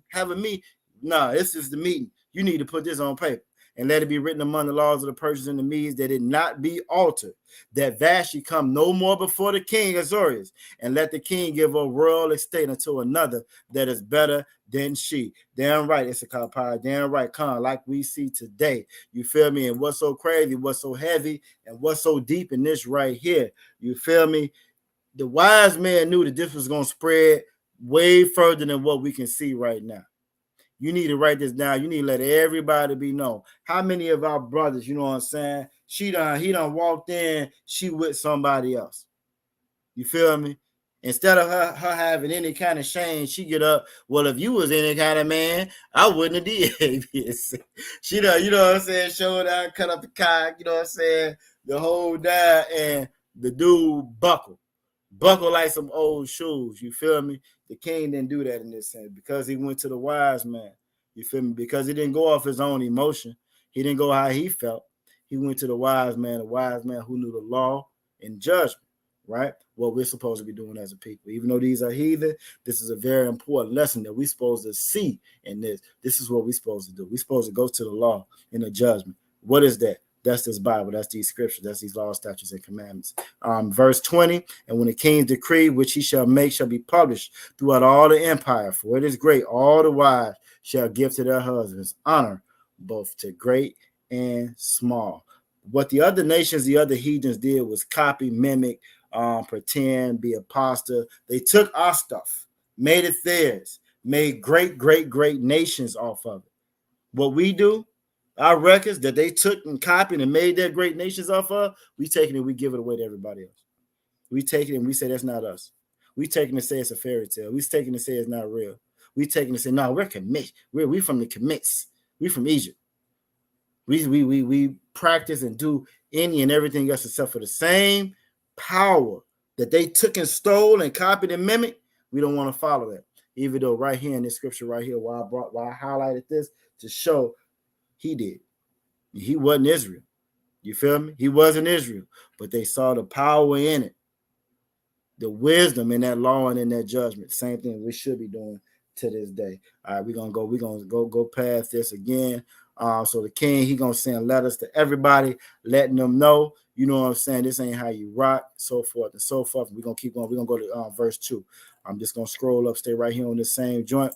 We're gonna go to the next chapter. We at 8:32. We're doing all right on time. We're gonna have to move it a little bit fast, make sure we get through everything. Chapter 2, right? All right, so now this one came to pass. Esther chapter 2, verse 1. And after these things, when the wrath of the king Ahasuerus was appeased. I wanted to make sure I highlighted this particular verse right here because it said that when the wrath of the king Ahasuerus was appeased, he didn't react off emotion. It wasn't how he felt. Oh, this B did what? She said what? She did what? How many of us you see do that every day? How many of us is locked up right now for the rest of our lives? Why? Because in that 5 seconds, that 5 to 25 seconds, we made decisions that ended our whole life and didn't even realize it. Why? Because we were being emotional. We was being impulsive. We have been emotional. We have been irrational. They said what? They did what? Are they gonna respect me? You're not gonna do me like that. She what? She did, she that, he did, she that, he what? Ended our whole lives just like that. Again, even though these are heathens, it says, after these things, when the wrath of the king Ahasuerus was appeased, he remembered Vashti and what she had done and what was decreed against her. Again, so he wasn't impulsive of none of that. You know what I'm saying? He remembered what had happened. He also remembered the counsel, again, the counsel that he had received. I want y'all to keep that in mind, you know what I'm saying, for the brothers and sisters that's in this Israelite school of universal knowledge. One of the most valuable things that we have is the counsel from the men above us, the generals above us, the officers and captains above us. You feel me? Just done been through the same stuff that we done been through. You feel me? One thing about being in this truth, you ain't by yourself. Sister Nazama Nah is always right there with me, lockstep, because I promise you, the very next thing I got wrote down in my notes is the same thing she just said right now. She said discipline. And I'm going to show you just how we insane lockstep. I'm going to stop this screen. Watch how fast I do it. I'm going to stop this screen, and then I'm going to share. You know what I'm saying? I'm going to share this screen right here. I ain't even going to fix my screen. I'm just going to share the Webster. And what word I got pulled up for Webster is discipline. This is right where I wanted to go to. Something that we have lost, that we don't understand and we don't realize anymore, is the importance of discipline. If this is not your first time being in the Israelite School of Universal Practical Knowledge, Virginia, well, you know, Captain Natazan Shah. Captain Natazan Shah, he leaves no questions to the mind. You know what I'm saying? It ain't gonna be no questions, it ain't gonna be no thought to it.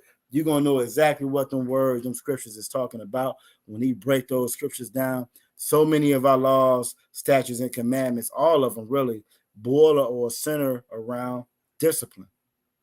And my next question was going to be, what is discipline? So now I've already put it up on the screen. For time's sake, we already have it up there.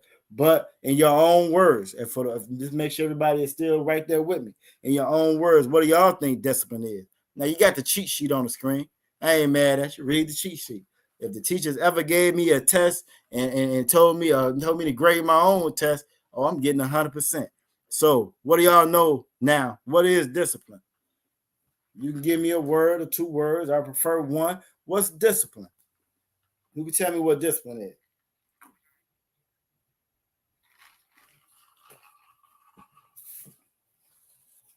All right. Aqua Fry said, following the law and order. Damn right. We just saw how the king went to his wise man for law and judgment, law and order. Sister Nazama Nah, you know what I'm saying? She moved. I hear something. Hold on. Salakia. What the hell is that?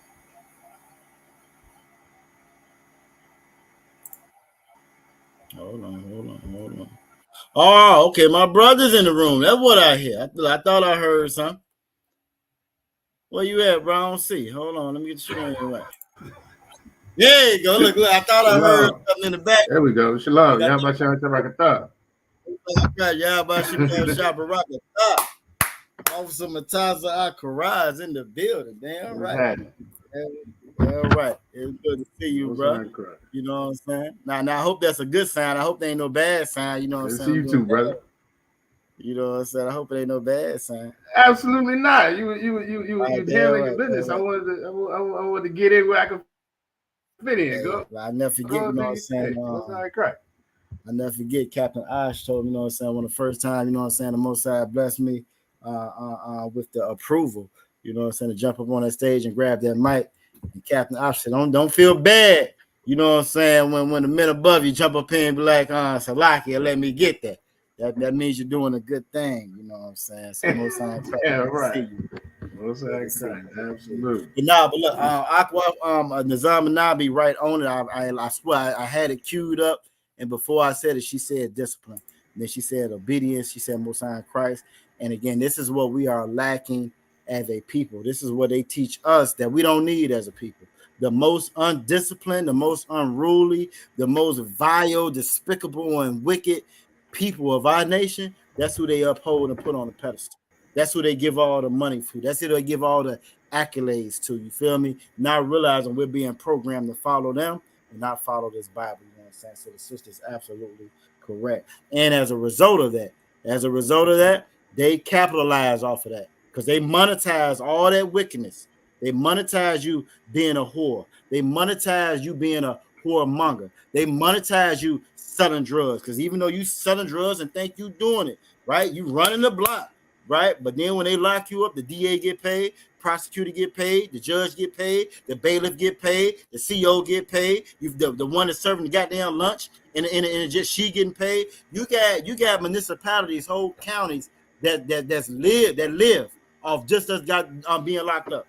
Brothers that's 100, 200 something miles from that county, but because they follow this oppressor, they sold their drugs, you know what I'm saying? They pimped, they women, they did everything that they told them to do, and now they find themselves behind them bars. The whole county municipality living off of them. Dude is driving the bus, you feel me? That's picking you up when you get your little $200 and they tell you that you free now. You feel me? But go ahead, Officer Mutazakara. I already see it on your face. Salakia, yeah, let me get it real quick. I mean, what you're saying is so heavy because I mean the reality is you take just the drug game, just dealing dope. That is something that this country makes millions upon millions of dollars behind. Between locking us up, like you said, between the judicial system, going through the court system, the police officers, that's something that they really don't want to go away. Again, we've known it since, you know, if you ever think about it, again, none of this stuff is created in our communities. It's just put in our communities. And the reason why they don't want to, if they don't want to actually stop it, is because everything that's wicked, we follow behind, and it allows them to get paid. It's an entire economy based on things that we are doing, which are absolutely breaking the law. So they're benefiting further from our demise, benefiting even more because we're not following the Most High. Damn right. Like it. That's all I got. Oh no, you good, out of one. You good. You right on time as usual. You know what I'm saying? Some of the comments we got order, that discipline, that order, that law, them judgments, them statutes. That's from the Most High. That's what we lack as a people, and that's what we buck against when it's coming from our people. It's so many of our people that don't want to listen to Commander Junior Hunter because he is a black man telling their ass what we need to do. Now, when it's coming from the president or coming from somebody else that's an Edomite in a suit, they have no problem listening. When they done got behind them bars and it's a CO, it's a damn CO with a badge, they ain't got no problem listening. No problem whatsoever. But when it's a black man that love black, Latino, Native Indian people that's listening to the Lord, and because he loved the Lord, he telling the people what the Lord said to do, they don't want to listen because they buck and they rebel against that same order that Sister Aisha is talking about. You know what I'm saying? Sister Nizam Anah says systematic slavery. It's systematic slavery. And because we in 2024, we think we ain't enslaved no more. It's so many of us that's so smart. They so damn smart, Officer Matazakara, right? They so smart. We ain't enslaved no more because they took the shackles off your hand. Yeah, and what I always equate it to is like this, right? If you got a dog, you know I love dogs. Y'all go to that ISUPK Virginia TikTok, you see my little girl on that. You know what I'm saying? I love dogs. I know Officer Matazakara. You know what I'm saying? He got a couple on. You know what I'm saying? My little Storm. Yeah. You know what I'm saying? He got a couple love. I call them love people. You know what I'm saying? I love dogs. You know what I'm saying? But the thing about a dog, right? You can have a dog with a collar on, right? Their whole lives. You can take that collar off, either put a chip in them or put another collar on them with no chain, no leash, and put up an electric fence. What we in right now, this is the era of that electric fence. You feel me? Because you follow these laws, that you follow America, you follow the Democrats or the Republicans and so forth. You know what I'm saying? Because you follow them, you feel me? You are underneath that electric fence. So you don't even realize you still in slavery. It's systematic, just like the sister says. You know what I'm saying? It's systematic slavery. I'm not. I can't hear you. Yeah, you got a little bit of a feedback. You know what I'm saying? Yours out some time. But No, well, we're gonna go ahead and get the definition. Okay, it's gone now. Oh, you muted. Okay, but we're gonna get the definition of discipline. You feel me? It's a couple things I wanted you to see in this definition of it. So it says discipline. Definition 1: a control gained by enforcing obedience or order. The word that I want y'all to see and focus on in that first definition in A is control. When you look at our people, when you look at our nation, when you look at everything that we got going on, we have no control whatsoever of anything that's going on. You know what I'm saying? Anything that's going on with our people. We go out there, we stump, we march, we get the Sharpies, we write the signs. Give me control, give me control. Stop this, stop that, stop that. The only reason we holler and stop it because we have no control whatsoever what's going on. Why? Because we don't have discipline. We're reading right here in the first definition. Discipline is a result of having control. Control where? Gained by enforcing obedience and order. That obedience, that order is to these laws, statutes, and commandments, which we do not do. B, definition B, orderly or prescribed conduct or pattern of behavior. Our behaviors are out this damn world. We don't care about anything. We are the most unruliest. We are the most disrespectful group of people it can be, and it wasn't like this before. You go back when I talked before about the sisters in the 40s, the 50s, the 60s, you know what I'm saying, and how modest they were, how they're modest in their apparel and their behavior and how they presented themselves. You feel me? You go back to now, you fast forward to now. I never get some years back off some Mataza Akara. We went down there where Sister Nizam and I be at, where Sister the Shah Ra'ah were at, you know what I'm saying, in New Orleans. And we went to the Essence Festival. And to this day, it always stick with me. We went to the damn Popeyes. You know what I'm saying? That Popeyes is right there by, see if I can remember it. That damn Popeye, what was it? It's right there by, what's this damn street? Start with a B. It's like 2 blocks before you get to where all the sodomites at. You know what I'm saying? About 2 miles before you get to 2 blocks before you get to where all the sodomites is at. Bourbon Street. It was Bourbon Street. That Popeyes right there on the corner of Bourbon Street. You feel me? So we in the Popeye. It's some older brothers and sisters in front of us. You feel me? Oh, look, Sister Zama be on it. Goddamn, she be on it. You know what I'm saying? But look, they was right in front of me, right? You know what I'm saying? Me and my other rep, we was there. We was in line. It was some younger brothers in line, and they was MF this and MF that, and that B said this, and then the B sucked this, and the B did this, and the B did that, and we looking at each other, and this is where I'm like in that in between age. I'm on my second motorcycle now. I done went past the quote unquote, you know what I'm saying, middle age phase. I'm there, you know what I'm saying, that midlife crisis or whatever. You feel me? My mind is, you know what I'm saying, circling. The Most High is bring me where I need to be at. But when I saw and I heard all of this, I felt so ashamed.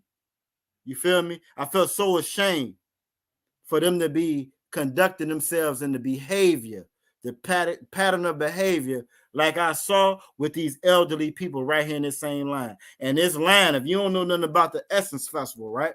This is like the Black Mardi Gras. If you don't know nothing about the Essence Festival, this damn line we in had to be about an hour and a half to get the same Popeyes you get every damn day. You feel me? So to hear them brothers say and do all that, it was a lack of discipline and it was shameful. But this is what they market to all of our people. You feel me? And you can come off mute and chime in whenever you feel like, Officer Mutaz Akara. We're gonna work through, you know what I'm saying, Esau, and trying to keep this shit silent. You know what I'm saying? So you come in. Most High in Christ. You hear me all right? Go ahead, Ottawa. I hear you. Go ahead, Ottawa. Come. So, right, the point you was making about okay, come. The point you was making about discipline. The heavy part about it is we don't have discipline to follow the law, right? By and large, we don't. Our people don't have the discipline to follow the law, and we got that following after this oppressor. This oppressor doesn't care what he does. He eats everything. He's the most evil bastard in the world, right?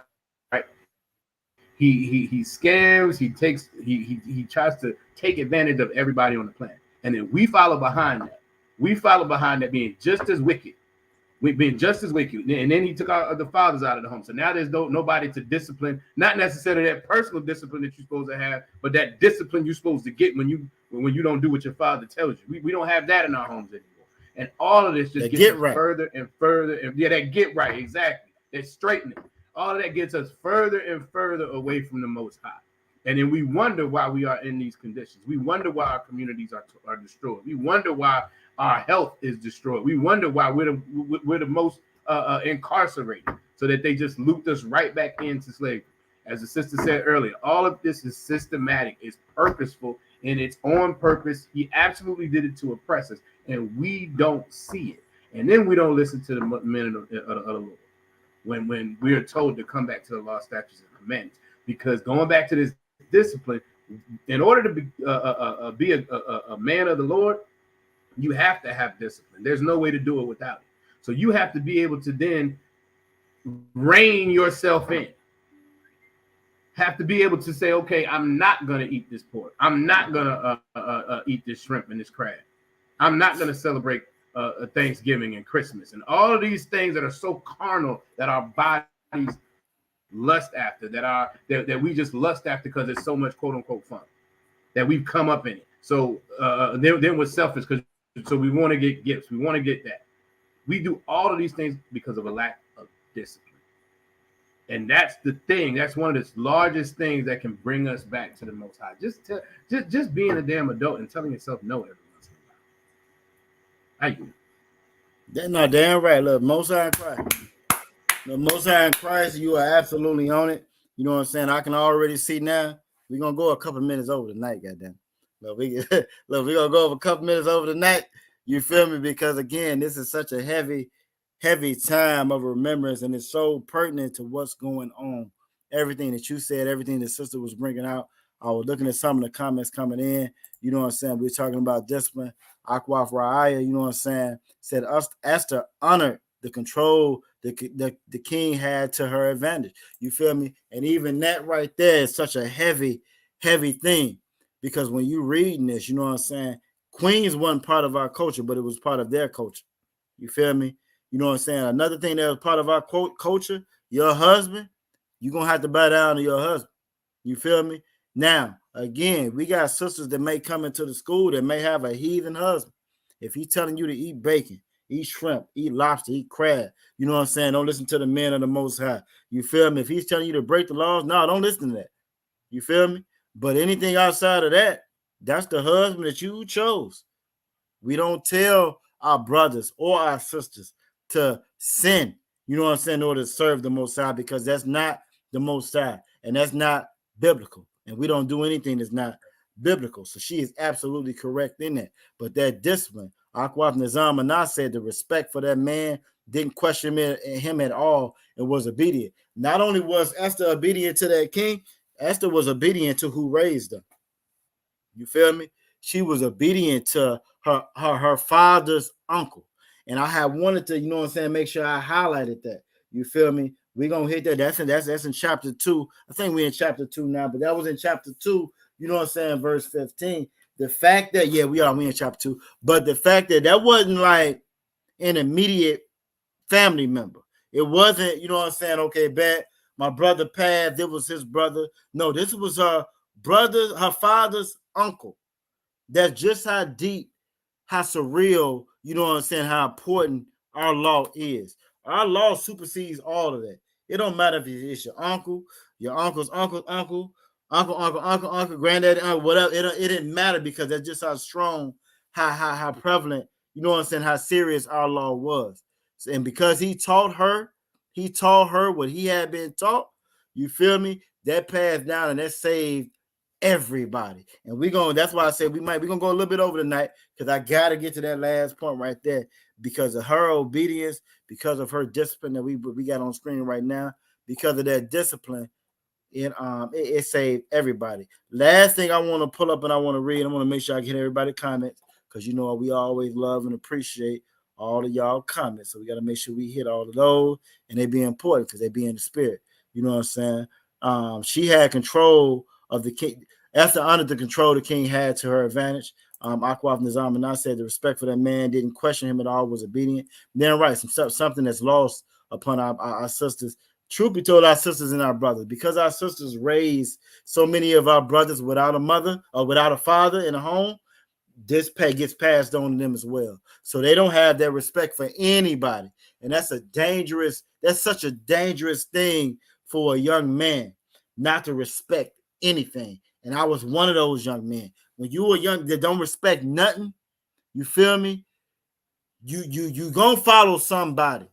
So for me, right? For me, and I you know what I'm saying? They say confession good for the soul. So for me, it was no order, discipline nowhere else in the world. I got into gang banging culture. You feel me? And then even when I got into gang banging culture, and I saw that even with them, it was chinks in their armor. It wasn't no discipline, order, control, even with them. You feel me? That's what opened the door for me to join Esau's military. And about the Most High, I'm so thankful to the Most High. He showed me early. You know what I'm saying? I was in the Esau's military, quote unquote Marine Corps. If you was in the Marine Corps, you know about them yellow footsteps. You know what I'm saying? So by the time I stepped off and got into them yellow footsteps, I started to see chinks in the armor of Esau's military. You feel what I'm saying? I started to see how, you know what I'm saying, even in Esau's military, it wasn't no order, wasn't no discipline. It just looked real good. You feel me? It looked real good. But again, because we didn't, a man is gonna look for that. You can call it what you want. You can chop it up if you want. Every game banger you've ever known had a Jesus piece on his neck. Every state property, what's something who paid in full. You may go through all them quote unquote hood movies. All of them was like Lord, Jesus, thank you, the whole nine, as they chopping up keys. You know what I'm saying? They always looking for order, for discipline, the whole nine. The same thing that we're talking about right now. The same thing that the Most High gave us from the very beginning. You feel me? But because they pour that and strip that away from our heritage and our culture, we take it from the oppressor. We take it from the Edomites, or we take it from the wicked and the evil of us that follow these other people, and we think that this is the path to go on for success, and it's not the path for success. But having true discipline, law, order to these scriptures, that's our path right there. And that's what Esther did. This is why these other nations jump on us the way they do. We're going to go a little bit over tonight. It's another precept I got to pull out. We ain't going to go too deep in it, but I got to pull it out because Officer Mataz Zachariah talked about it. You know what I'm saying? When we talk about how these other nations eat off us, Salaki, devour us. You feel me? All of us being stupid. All of us being wicked, being evil, being undisciplined, being unorderly and unruly. It's in the Bible. Everything that we need to know is in this doggone scriptures. It's in these words. So as we talk about this sister Esther, even though they sweeping down, we ain't for the sisters, Officer Mataz Zachariah, and we both got ribs. You know what I'm saying? But we ain't for the sisters. Even though I'm gonna pull up another one. I'm gonna pull up a sister called Judith. You feel me? I'm gonna pull this precept from a sister called Judith real quick. We're gonna go to Judith chapter 5, verses 19. We're gonna run through these real quick. We ain't gonna be too long in them, but I got to pull it out. Akwaf Nizam and I mentioned Bourbon Street. That's why I had it highlighted on the screen. He knew exactly what I was talking about when I said it. You feel me? He knew exactly what I was talking about. Sometimes If you ain't never been to Esther's festival, which is supposed to be a center of black excellence, it ain't nothing but black Mardi Gras. That's all it is. Us trying to be them. That's all it is. You feel me? Go ahead, off some ties. I heard you talking about what you got to say. I know you got something to add on. So like, I just once again, the Essence Festival I've never been, but it's never been anything I was really interested in. Oh, so like for real, other one? I ain't know the other one. Nah. Hey, so like, because it's a beautiful thing because it's supposed to be all us, and it may have been like really good years and years and years ago.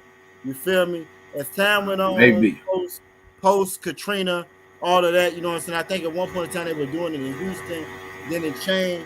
It's just like anything that we do. Even like, I'm not a big fan of proponent of Black history, right? But it's certain aspects of Black history where I want to throw my fist up, but I just know better because I'm in the truth. You feel me? Like when you look at that series that we got on our channel, shameless plug, or you know what I'm saying, ISUPK, No Cowards, Richmond, and No Cowards. I think it's on No Cowards Richmond, but No Cowards Virginia. We got a whole playlist called Former of All Things. You feel me? We made everything. We invented everything. That's real life Black history. So when you read that, you look at that, folks that came straight out of slavery, backs beat open, women abused, men abused. The fact that we did what we did, that wasn't us. That's not even a human feat. You feel me? That's a children of God feat. The reason why we were able to do the things we did, because we are the children of the Most High. It ain't got nothing to do with how people just, you know what I'm saying, just overcome oppression. That's a lie. That's a goddamn lie. They try to pump that, push that to make it seem like anybody can do what we've done, and that's just not true. The only reason we've done what we've been able to do and get over this slavery that we've been over, even though we still underneath it, and made the strides that we've made, attained the accolades that we've obtained, is because we God's chosen people. Go ahead, Ottawa, while I pull this scripture. No, yeah, you're absolutely right, and I get the idea of back on the Essence, going back to the Essence Festival thing. I kind of got that idea, but it was just something about it for me. It always felt like I don't even know if I should say that. It just even so like even back then, I used to think that there's a ton of money being spent on this huge thing, and it's a ton of our people out here suffering. So that was always why that was a thing for me. I was like, it never was that big a deal. So yeah, that's for what that's worth. You know what I mean? Damn right. No, you should wild by the one. You right in the same spirit again. And I think it's like, again, before you come into this truth, especially for the ones that's in here for us, right? You search, you think you know, you get disappointed, your heart get broken, you keep on searching because you don't want to give up on your damn people. You search some more, you feel me? And then, Lord behold, the Most High will bless you with the damn truth. Now you got a choice, right? Now you at that proverbial fork in the road. Now, they said some things that was very hardcore and ain't nobody going to agree with. But they also said some things that was right in line with my spirit, why I've been searching, the way I've been damn it searching. What I do. If you in here now, you in this class now, well, you chose what they call the red pill. You said, fuck it. You said, ball to the wall. Here we go. We finna ride with they saying what I felt, and it was in this Bible. And I never heard that before. You feel me? Most of our people, a good core, they chose the other route. You feel me? There's nothing wrong with that. But that's just to highlight Esther. That's to highlight Mordecai. See, the thing about Mordecai, right? Salaki out of one, but the thing about Mordecai, this was his second captivity. Mordecai had been under the Babylonian captivity.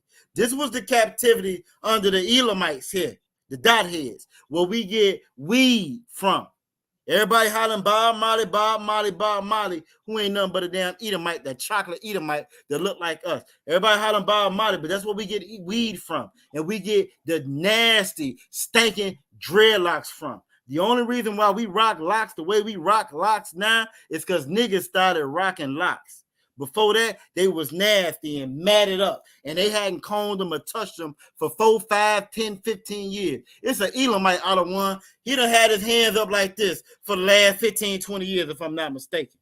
Y'all can Google that. We don't lie in the ISUPK. You feel me? So that's their culture. It's an Elamite. He ain't touched no bath water in 15, 20 years. So he's looked at as he's holy because he ain't touched no damn bath water in 15, 20 years. What nigga y'all know he ain't had a bath in 20 years? Y'all gonna call him holy. Unless y'all some of them damn Yaju followers. You feel me? But anyway, let me get back to what we talking about. You know what I'm saying?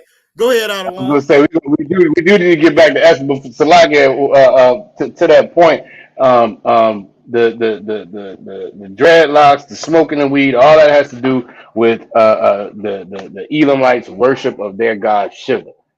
Their holy men do exactly that. They look filthy and disgusting, and because the British Empire sent those Elamites to Jamaica when they stopped participating in the transatlantic slave trade, and they sent them over there for cheap labor. They housed them in the same areas as our people, and then our people started taking on their customs. The same thing we did in the Bible, in the Old Testament, time after time after time. We did the same thing at that point, and now the world, all of us, thinks that that's something that's our culture, and that means that that's blackness and so on and so forth. That's the whole another custom. That's another culture, and it's the actual worship of another god. Our people don't know. We're blinded by so much. We don't understand because we don't have the truth, and like the scriptures say, the truth shall make you free. Yeah, right. But yeah, we probably do need to get back to Esther though. So like, no, we got to get y'all give us 27. Y'all give us 27 more minutes. We're gonna be through here. Give me 27, and we out of here. You feel me? Now, one thing I wanted to pull up was Judith. You know what I'm saying? I talked about again. We talking about Esther. They say we don't honor, celebrate the sisters or whatever. That's a goddamn lie. You know what I'm saying?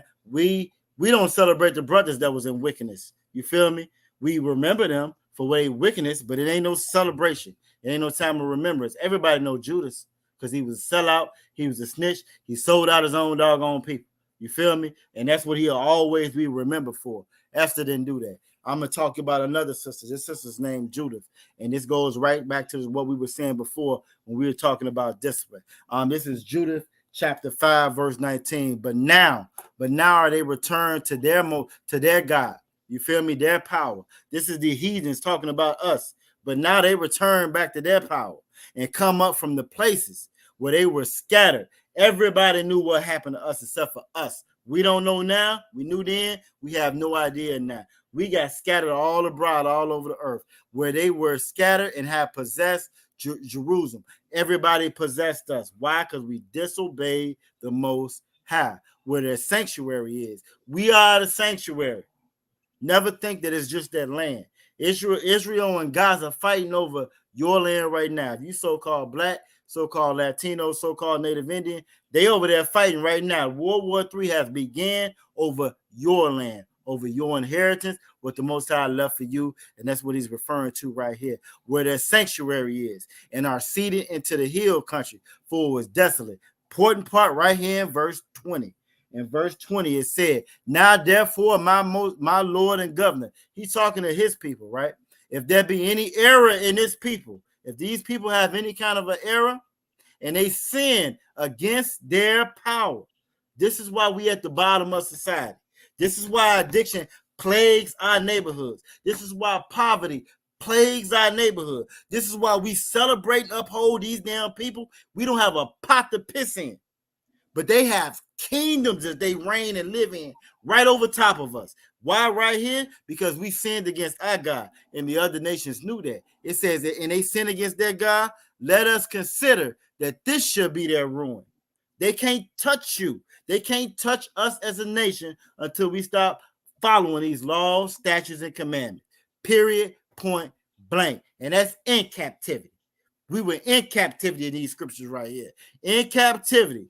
With the enemies at the gate, as long as we did what the Most High said did, you feel me? We got the protection of the Most High. When we start to disobey the Most High, we don't follow these laws, statutes, and commandments, we wide open, we fair game. You feel me? It says, let us consider that this shall be their ruin, and let us go up, and we shall overcome them. You feel me?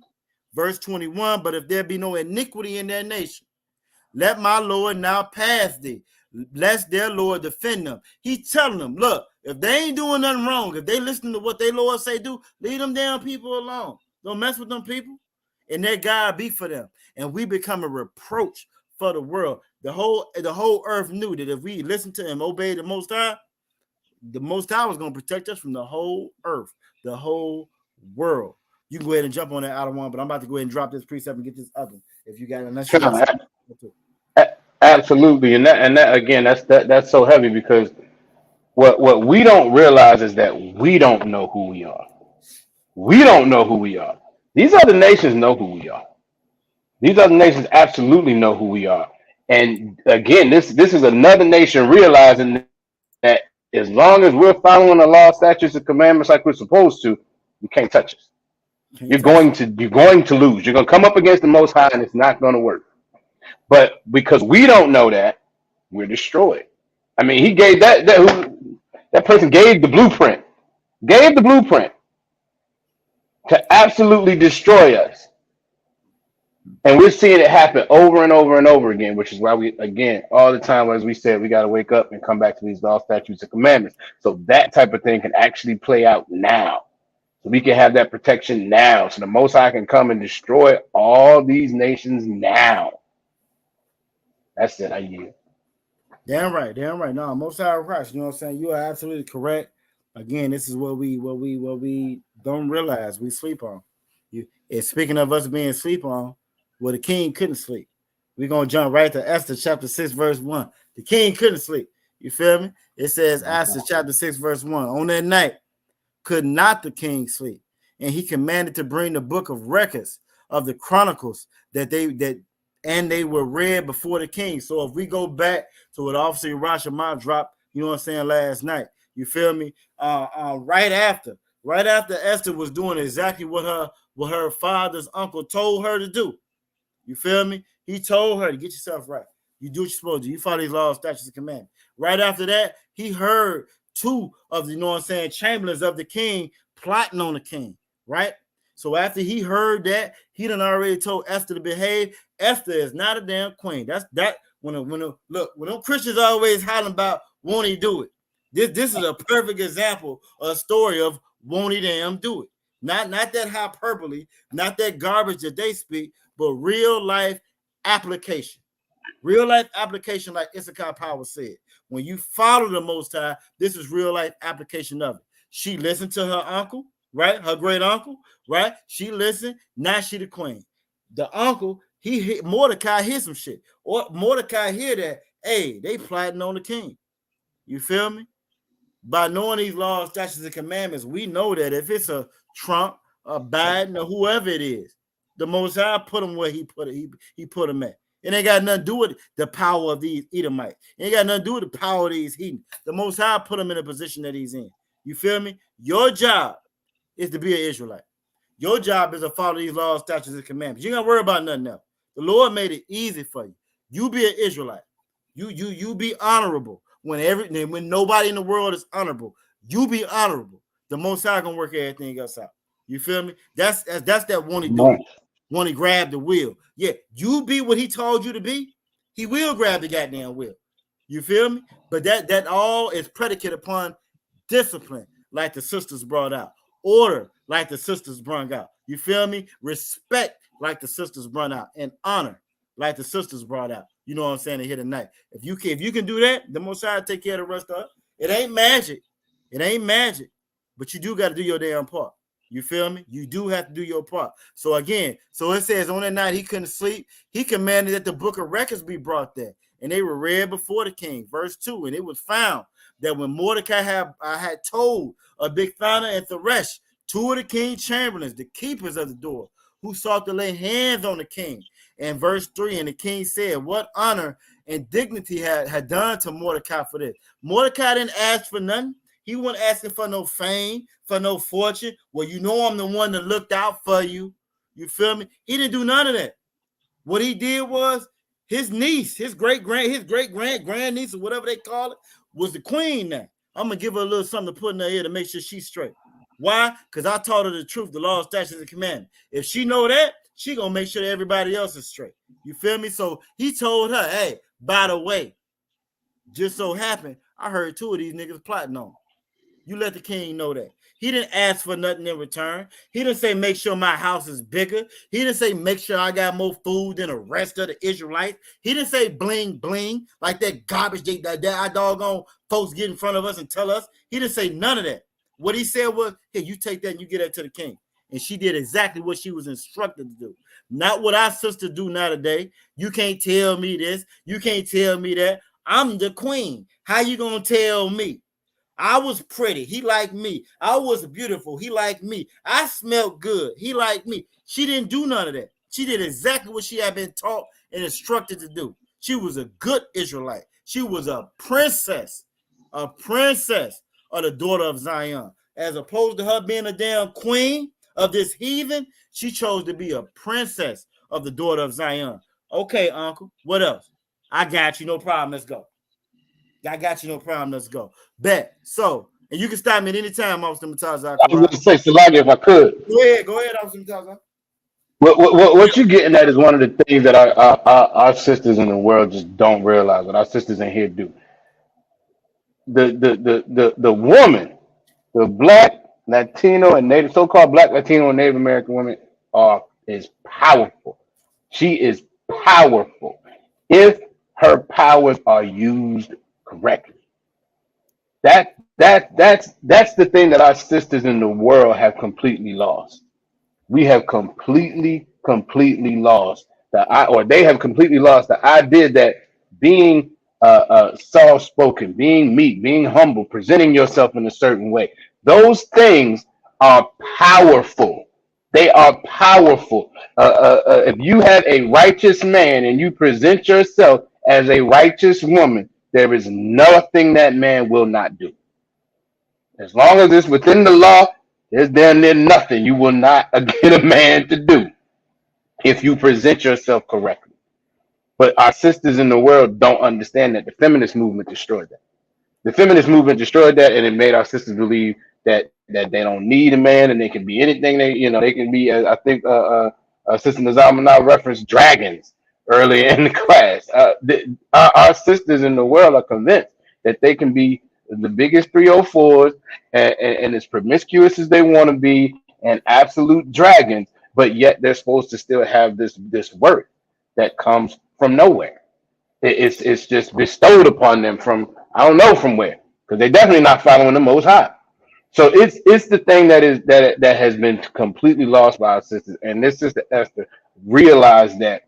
She realized that that she needed to listen to Mordecai and okay, what should I do? And take that advice and actually move on it.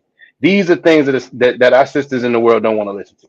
They don't want to listen to a brother. They don't want to know anybody telling them what to do other than however they feel at the time. And that is part of the reason that they can't get the responses out of these brothers that they should get. And after that, I yield. No, damn right. Most time cry. Look, you are absolutely correct. One, you know what I'm saying? The comments was coming in, and you know what I'm saying? Our brothers and sisters, they was feeling exactly what you're saying. Our sisters have been so misguided, just like the brothers have been misguided. You feel me? You know what I'm saying? But in this story here, we talking about the sisters, and you see it. And like you say, even when we go further, hopefully we able to hit it. Even in these scriptures here, when that sister is in her power, like the Most High gave her, that femininity, you know what I'm saying? What you need out of one, you know what I'm saying? Our sisters call the brothers in here, the sisters in here call the brothers out of one, Lord or Sir. You feel me? A title of respect. You feel me? What you need out of one, what you need me to do. It ain't really nothing that you can't get done by you coming at it that way. You feel me? What you not gonna do, Officer Mataza Akarai? Your real come at you. Look, out of one, I need A, B, and C. And you know what I'm saying? By the way, you know what I'm saying? Most High in Christ, and look how the Lord done brought up. Look, it ain't nothing she can't get. You feel me?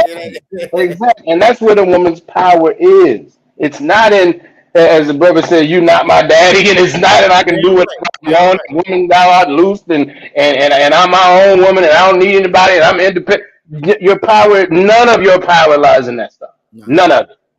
None of it. Your power lies in being meek, feminine, humble, all of that, because you can get your. I mean, I've heard General Mahimon say that sometimes he's just told where he needs to be by his ribs. No, Damn right. and because that's a woman acting in the spirit that the Most High wants her to. And Salaki, I the one as a brother, you know what I'm saying, got a good rib. You like, oh shit, Most High in Christ, the water aqua, because it has slipped my mind. You know what I'm saying? And when you know she in the spirit like you in the spirit, it's no contention there. It's no contention. It's, you know what I'm saying, hey, damn right. Let's do what we got to do. You know what I'm saying? Damn it. Mm-hmm. We lost the whatchamacallit, but I'm gonna keep on going. I'm gonna try to get it back up real quick. Hold on. I think the Instagram said we went along too damn long. I don't know if I worry about the Instagram at this point. Look, you read my mind. I'm sure going to say, hell, what are we gonna keep going? Look, we got 13 minutes. We finna try to wrap it up at 13. I might have to revisit some of these scriptures this time I get in class, because this is such a good a good lesson. You know what I'm saying? Sister Nizam and I said, catch that beat with honey. Aqua Farai said, that's right. And again, and that's the beauty, that's the power of, you know what I'm saying, what Aqua Esther, you know what I'm saying, exemplified and what we need to be, you know what I'm saying, doing and modeling the same day. You feel me? So it's a couple more scriptures I want to get to before we, you know what I'm saying, get out of here. We in Esther, we in chapter 3 right now. All right, so bet all this went down. Verse 3, and the king said, what honor and dignity have done to Mordecai for this. So Mordecai did what he did, right? He had already told, you know what I'm saying, Sister Esther what it was. She had already put it in his ear. They had already laid these other two brothers down. Salaki, these other two heathens, they had laid these other two heathens down for what they did. But this is how the Most High work. When them dumb behind Christians be talking about, you know what I'm saying, whatever I do, or you know what I'm saying, I can do anything in the name of the Lord. And then they favorite scripture out of one. They favorite scripture, one they favorite one. No weapon prosper for me. You know what I'm saying? They love anything that the damn Lord say do. They ain't doing nothing.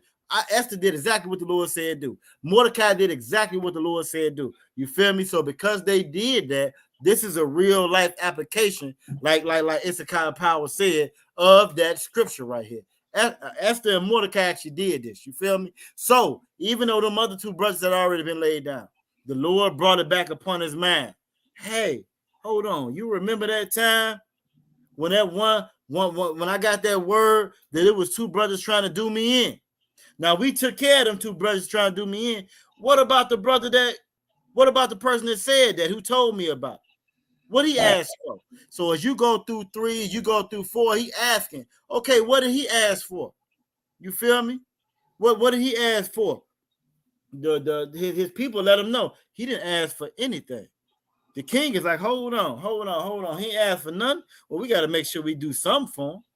Now, as the king is saying, we got to make sure we do something for him. Verse 4, and the king said, who is in the court? As the king is pondering upon, this is the Most High. This is that real life, the Lord working mysterious ways. That same shit that everybody try to chop up and mix up and make it sound like Christianity. This is real life, the Lord working mysterious ways. Because as the king is pondering upon when this happened and they was plotting on him and he did this and that man never got no kind of reward for it, didn't even ask for a reward for it, guess who walked through the door? The same man that walked through the door was Haman. As we learned last night, Haman was an Amalek. He was an Amalekite. He was them same imposters that run around the earth right now to this day. Revelation 2:9, Revelation 3:9. Y'all put it up on your own time because we already over the time to show you that they the imposters of the earth pretending to be you. They pretending to be the damn Jews in the earth when you the real Jew. You feel me? So he was a descendant upon them. And the only reason he was there to do the evil he was doing now is because one of our king didn't do what the Lord told him to do to get rid of all of them.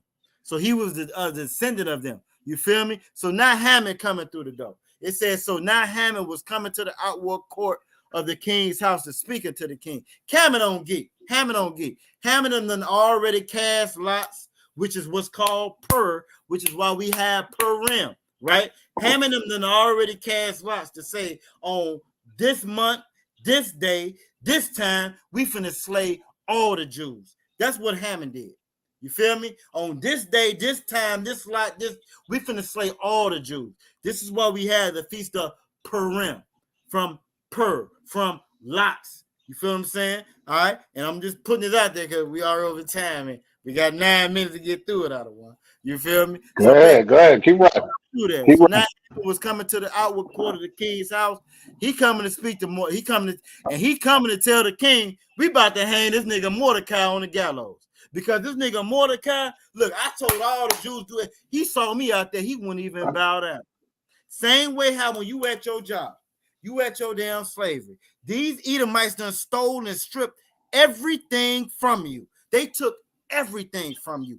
They living on the real high. You might see these rappers and think these rappers got money. These rappers ain't got no money. This past week, Officer Mataza Akarano, my rib know, I worked in downtown Philadelphia. These Edomites, low Edomites, you ain't never heard them drop no diss album. You ain't never heard them drop no CD. They got cribs that's bigger than your whole damn block. Your whole block with amenities you couldn't even think of. You can't even find these same amenities nowhere in your doggone neighborhood. You feel me? These same ones have all this because we disobeyed our Lord and they make bread. They make paper. They made an empire off of it, right? You feel me? Haman was saying, bet, we already prepared these gallows. I'm about to hang him because he wouldn't bow down to me. You'll walk past some of them in the street. Some of our other brothers and sisters, not us, they might say, can I get $5? Can I get $1? Can I get 50 cents? You feel me?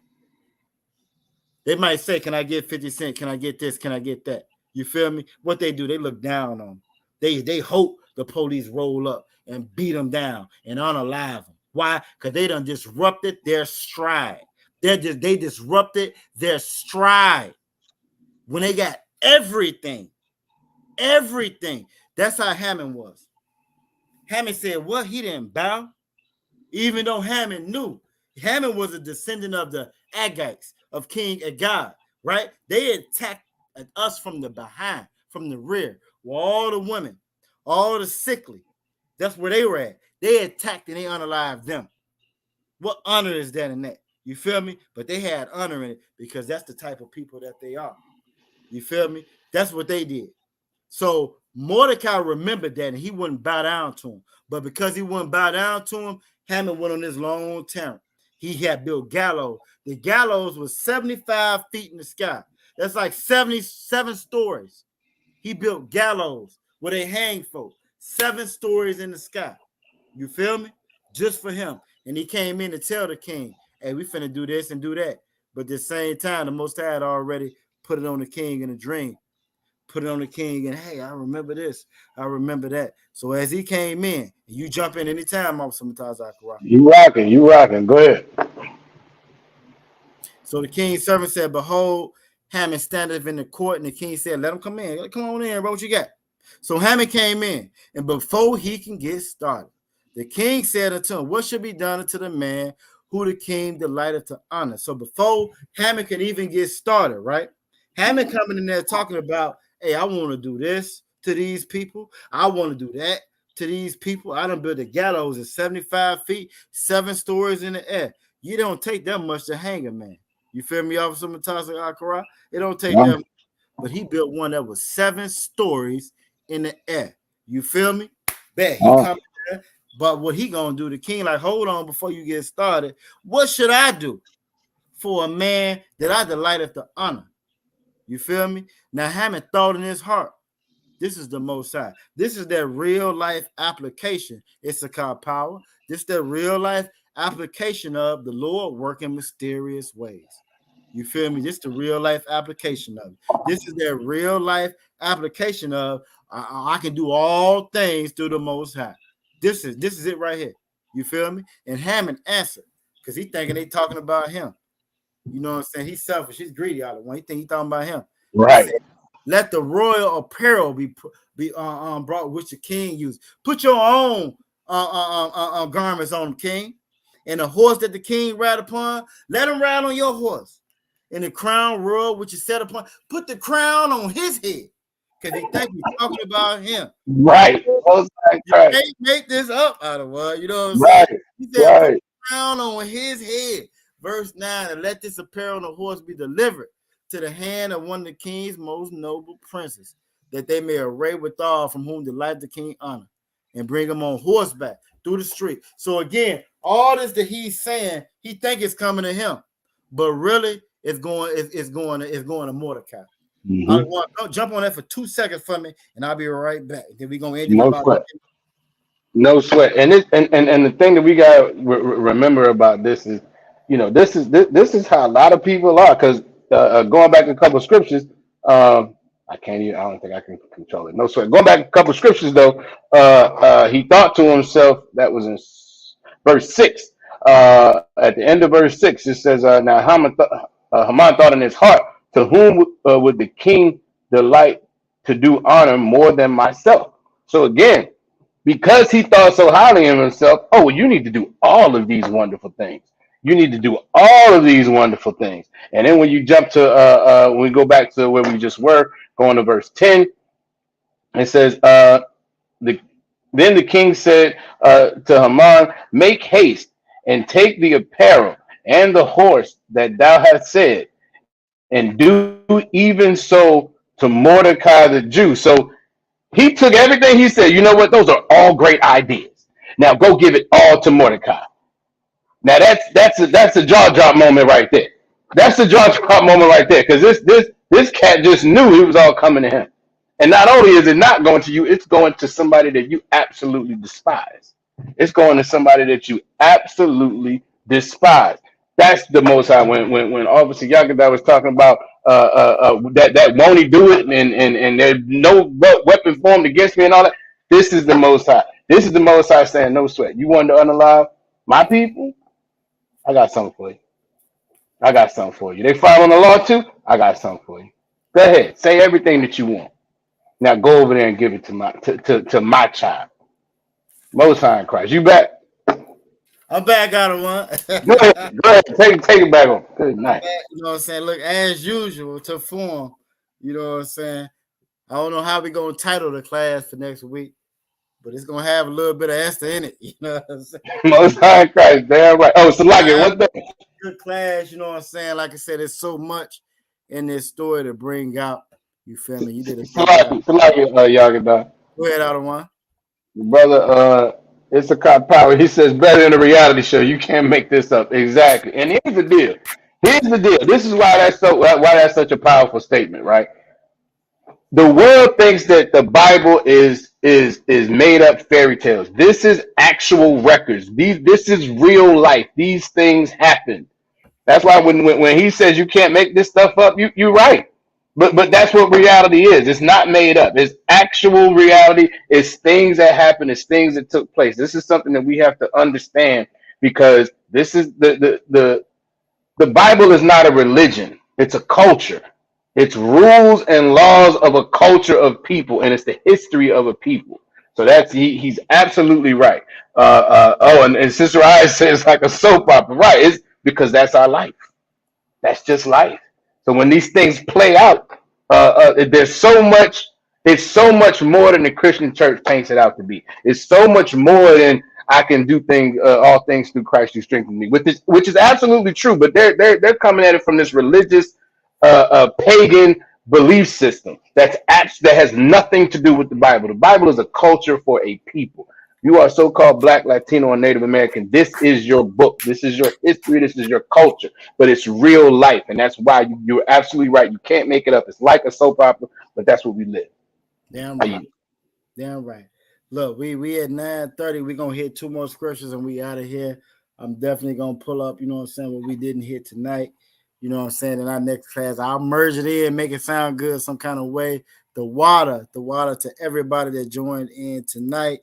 You know what I'm saying? Y'all did an awesome job of participation. You feel me? You know what I'm saying? And again, hey, there's This is the truth. You know what I'm saying? What the brother, you know what I'm saying, Issachar Paul brought out. We so into soap operas and bad girls clubs and all this garbage. You feel me? When that Bible is real life. And like when you get in this truth, for the brothers and sisters that's in here, it's so strong, it's so real, it takes over everything. This is why they call you weird. You feel me? This is why y'all the weirdos. This is why, you know what I'm saying, they look at you the way that they look at y'all, because it's so real, it's so strong, it's so pertinent. It brings everything together. And you really don't need all that other stuff when you got this word, when you really see what's done happen and what's going on. These are real live, you know what I'm saying? This was a real life housewife here, you know what I'm saying? You feel me? But she held it down the way that the Most High wanted to hold it down.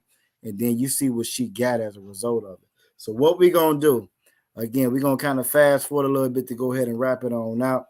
You know what I'm saying? We getting the water to all of y'all. Sister Deanna said the water class. Brother Issachar Power, I hope we see you again in here. It was good seeing you. I told you from the go ahead, out of one. To the brother Issachar Power, we have a kind of a protocol, right? So when you hopefully we will see you again. You seem like you might have some zeal for the Most High.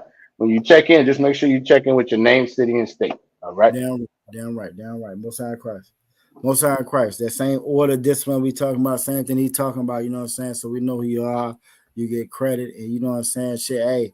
Before we know it, you in this war with us. You feel me? So damn right. Put your city name and state in there so we know who you are. He said to all Israel in the chat, much love. Damn right. There ain't nothing but love here. But love is following them laws, statutes, and commandments, which you learn every Tuesday. We got a couple more scriptures, then we're going to wrap it up. I just want to make sure that I hit everybody comments, because y'all always do a great job of the participation. Sister Ryan said to Rob closing day. Like, hey, we try. I try. All right, so there, right. Then I had my brother come in. Look, you came in. I took 2 more big sips. Then I knew I was straight. Well, I'm saying, crap. That's how we make up for last night. I'm about to make up for last night. All right, so back we get to the end of chapter 7, right? You get to the end of chapter 7. All this go down. Hammond come in. He's talking about do this, do that. Everything that he said to be done was done to Mordecai. You feel me? So now Hammond is salty. Hammond walk away. He's salty again. We're going to revisit some of these scriptures to make sure we go over them.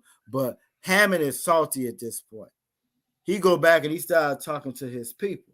Like, look, I went in there. I told him this. I told him that. He done gave all this to the nigga I wanted to unalive. I wanted to get rid of him. He done gave it to him.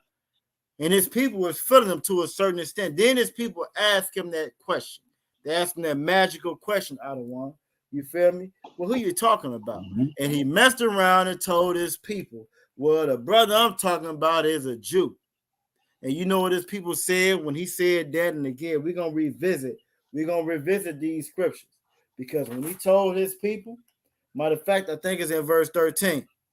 Matter of fact, I'm going to read that. It said, and Haman told Zeresh, his wife, and all his friends, and everything that had befallen him. He told them everything that happened.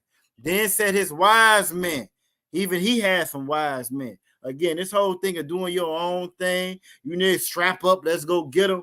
That's something they done taught Abraham. That was never these other nations. All these other nations know you need a wise man in your corner.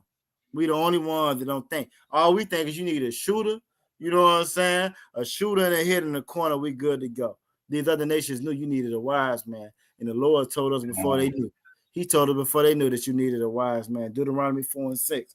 But I'm getting back to the scripture. He said, then said his wise man and Zeresh, his wife, unto him, if Mordecai be of the seed of the Jews, we know in Jeremiah 14:2, the Jews are so-called black Latinos, native Indians.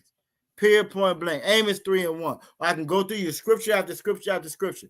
The Jews are so-called black, so-called Latinos, so-called native Indian. Mordecai was a Jew. His people was telling him, hold on, bro. It sounded real good up until this point right here. They said, look, if Mordecai them Jews, before whom thou hast begun to fall, all this shit you planted, if Mordecai them Jews, thou shalt not prevail against him, but shall surely fall before him. like I brought up to y'all earlier with Judith. I think we did hit Judith. No, did we hit Judith right? You know what? I don't even think we went over Judith like I really wanted to. But look, we're gonna go. Like I said, we're gonna hit it tomorrow. Next week in Judith, what you learned in Judith, you know what I'm saying? When they went to the people and they asked them, look, you can do whatever you want to these people. But if them people obey their God, you can't touch them. As long as they disobey their God, they obey fair game. If they obey their God, you can't touch them. His wise men and his friends and his wife knew that. Go ahead, Adawan. So, like, if I could again, this is multiple. You know, there are multiple instances, multiple times in the Bible where other nations recognize. Oh, those are people of the Most High. Those are Jews. Those are Israelites. Don't mess with them people. If their power is on their side, you're going to lose. Everyone knows it. We don't. Damn right. Damn right. Now you are absolutely correct. You are absolutely correct. Like the brother Scott Powell said, you feel me? And it's the one thing, if you look at the contrast between then and now, everybody know that you can take advantage of us. You say, yo, what's up, yo, like Eminem did. You can be the king of rap. You feel me? You can take advantage of them people now. But back then they knew them people there, they following their God. You better leave them people alone. You feel me? And his friends was trying to tell him that now. We're going to go ahead and go to chapter 8. I'm going to go to chapter 8. Like I said, we got a couple more scriptures we're going to hit and we out of here. We already over the time. You know what I'm saying? It might be a checking on the way out of one, but I'm going to take it. You know what I'm saying? Like a G, because that's what we are. Chapter 8, verse 1. On that day, the king Azarias give the house of Haman the Jews. This is what the king said. He said, give the house of Haman the Jews' enemy, unto Esther the queen. And Mordecai came before the king, for Esther had told what he was unto her. Now you got to keep in mind when you go back to what also Rashomon dropped, you know what I'm saying, last week or whatever, when he first instructed her, she didn't go in there saying we the Jews. You feel me? She just went in there showing what the Jews was all about. And he couldn't resist. You feel me? Just like none in the world can resist. He couldn't resist. You feel me? And once he had wifed her up and she, you know what I'm saying, he had fell in love. You feel me? You get to this point. You fast forward to all this calamity that's done went forth. And now she say, you feel me? Hey, that's my uncle, my uncle's uncle, my dad's uncle, you know what I'm saying? And we them Jews, you know what I'm saying?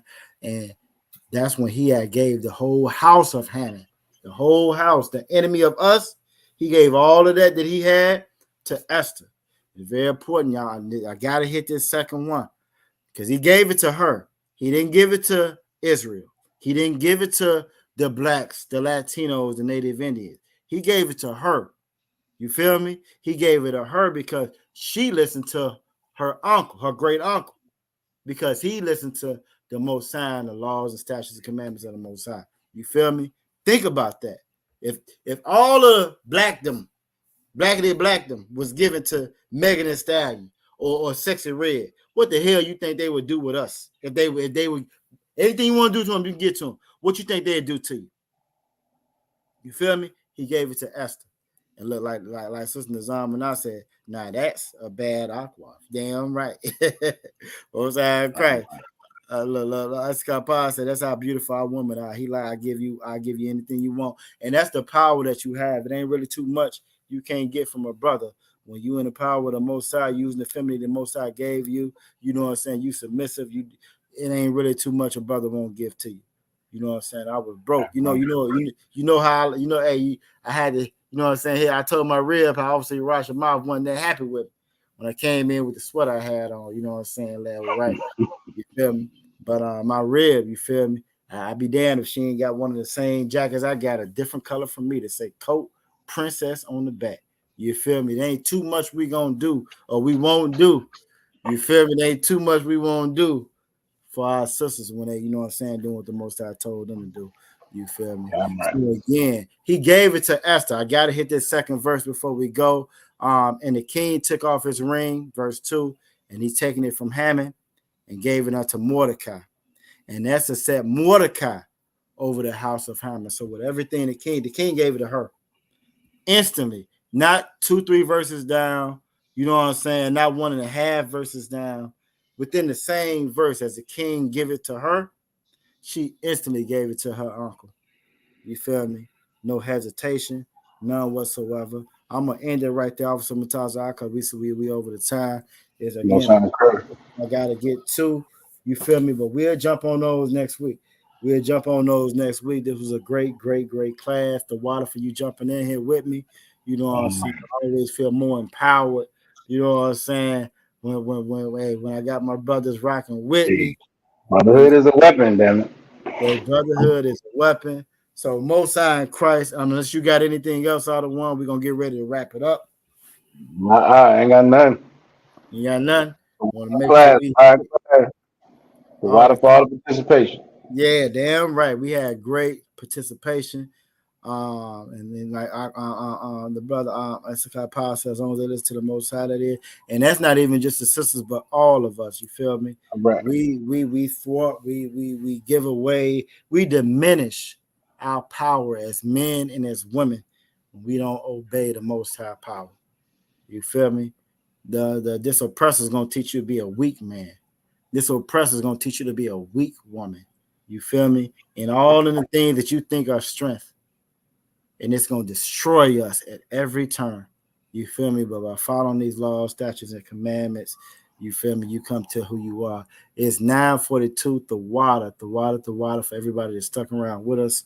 You know, so I know we definitely went a little bit over the night. If we don't have any other questions, comments, or concerns, I'm gonna go ahead and wrap it up. It's a couple of scriptures we're gonna hit. We're gonna have to start our next class talking about Esther. I'll be damned. Yeah, and look, Officer Bata's correct. For the Most High gave us 2 days to go over. You know what I'm saying? Right, exactly. So the water to everybody. If we don't have any other questions, comments, and concerns, I'm gonna go ahead and jump on those on the announcements so we can get up out of here. What we got? The water to everybody. The water to my rib. You know, so my rib was telling me in the background, I don't want to be cool. I'm feeling good on them comments. She said, "Be cool on them comments." The water to everybody. Man, white man, the devil, the Bible speak of out of one. You know what I'm saying? You know what I'm saying? 6 months back, a year back, 2 years back. It ain't really too much you couldn't say, but when you start talking about this truth, it's a problem. You know what I Right. mean? But And like the scriptures say, we got to be wise as a serpent and harmless as a rather dove. serve harm as a dove, and that's why I don't buck, I don't argue. You know what I'm saying? If it's right, it's right. If it's wrong, it's wrong. You know what I'm saying? And so, you know, Most High in Christ, up the water to her, the water to everybody that joined in tonight.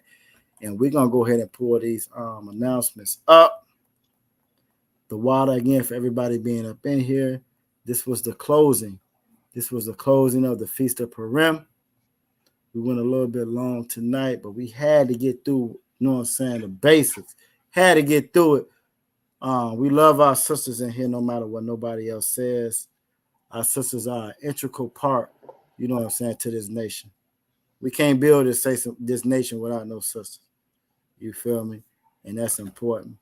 If Officer Mataz Akara doesn't have anything else, we're going to go ahead and hit these announcements. I'm going to stop the screen. We're going to get big on here. And we are. You got anything else, Officer Mataz Akara? To what? The water, Aqua, the water.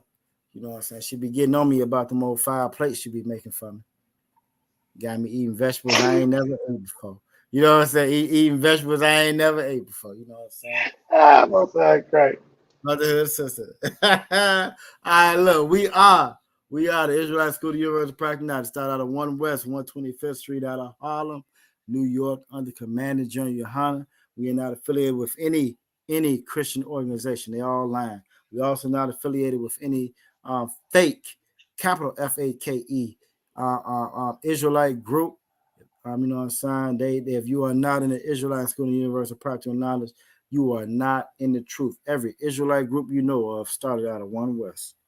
We are the only ones that's still in 1 West. You feel me? So if you want to be in the truth, you need to come right here where you at. When a new brother or sister coming to the school, they are off limit for 6 months. They are to be saluted only. They are here to share themselves with the world. Ain't no Christianity going on in here. Brother or sister coming here, they coming in here to get all that off of them. You feel me? So they can get into that glory that the Most High has designated for them. You know what I'm saying? If they need transportation, the teacher will arrange it. After 6 months, if a brother or sister has an interest in a particular person, he or she must get permission from the head to speak to a brother or sister. There's another 6 months, you feel me, in which the brother and sister will court each other. You heard that word court a long time, 50, 60 years. You're going to have to court that brother or sister, you know what I'm saying? You know what I'm saying? And after this 6 month period, the brother and sister will get permission to order that discipline from the head to marry. Tithes, which is a commandment found in Numbers chapter 18, verse 21, and Malachi chapter 3, verses 8 through 10, means 10th in the Hebrew. Ma'ashura, 10% of every penny of any increase the Most High gives you, give to the treasury department of the teacher. There's also a priest fund, free will offering for the priest in any form, shape, you know what I'm saying, not mandatory, you know what I'm saying, whatsoever amount you would like. You feel me? You want to give a bottle or whatever you want to give, clothes, whatever you want to give to the priest, hey, you give it. You feel me? Upcoming holy convocations. We are in the closing of the Feast of Purim. And the water for everybody that's here tonight, tomorrow. I know the brothers from the V8 camp gonna be down there in our Charlotte, or I think Kannapolis to be exact. We have a flyer. Go ahead, Like the Ottawa. camp, my understanding is the camp is held in Charlotte. That damn right. Camp gonna be in Charlotte, downtown, right, Ottawa? That I'm not 100% sure of. I'm not sure Okay, exactly where it but it's is. gonna be in Charlotte. It's gonna be in Charlotte. The flyer is out there. Come on out and see them devils' faces when the truth come out. You feel me? The general's gonna be there. Brothers gonna be there. We're gonna be there deep. You're gonna see a real example of brotherhood and sisterhood. And so most time Christ, you know what I'm saying, to the brothers that make it out there tomorrow. After Purim, we got the Passover coming up, baby. You'll see in the background. You see in the background, you know what I'm saying? We got the Passover coming up, the Lord's 55th in Durham, North Carolina. You know what I'm saying? Our high holy days are a commandment from the Most High. They're not an advice. They're not suggested, but they're not, you know what I'm saying, optional. You know what I'm saying? Come on down. You can make it come on down. 17 and older, 200. You know what I'm saying? That's gonna take care of everything we got going, all the events we got going on that week. 17 and younger, gonna be free. You feel me? We got sisters gonna babysit, watch on your little ones. Think about us. You ain't gotta worry about nothing happening to your little ones. You ain't gotta worry about your little ones waxing. You feel me? Waxing no goddamn brother, no sister. You feel me? Trying to make some money or come up or whatever that sister was doing when she did what she did. You ain't gotta worry about that at the Passover. You feel me? You gotta worry about that. You ain't gotta worry about nobody touching your little ones. We don't do that to pass. Now in the Talmud, them Jewish, them imposters, they do that because 3 and over, they fair game in that Talmud, the imposters. But we don't do that here. We follow the Most High, damn right. You know what I'm saying? So if you can make it to that Passover April 20th, by all means be down there. If it's a brother that desire to be a trooper, you know what I'm saying? You've been listening. You've been hearing, the Lord been on your heart. You feel me? You want to be a trooper? Be in all black boots, shirts, headbands, wolf scarves, the whole 9. You feel me? Head uncovered. You come on in this body. Get ready to put this work in. You come on in this body, get ready to put this work in and save your damn people. There ain't no other way to do it. The Marines, you're not going to do it in the Marines. Army, you're not going to do it in the Army. You feel me? I don't care what degree you get at your college institution. Ain't no higher degree you can get than being right here in the Israelite School of Universal Practical Knowledge. You feel me? Sisters, make sure your head uncovered. We got some strong sisters in that VA camp. And the water to y'all. Hopefully y'all enjoy it. Y'all learn, you know what I'm saying, from this breakdown of the Sister Esther, this remembrance of the Sister Esther. The water for everybody being here. Give y'all a round of applause. We're going to give a courtesy salute to the brothers. Yahweh Ba Hashem Yahweh Shabbat Thumb. To the brothers. We're going to give a courtesy salute. We're going to give a courtesy salute to the sisters. Yahweh Shema Alatham Ba Hashem Yahweh Shah. And with that, we are the Israelite School of Universal Practical Knowledge. The Water Israel. Shema.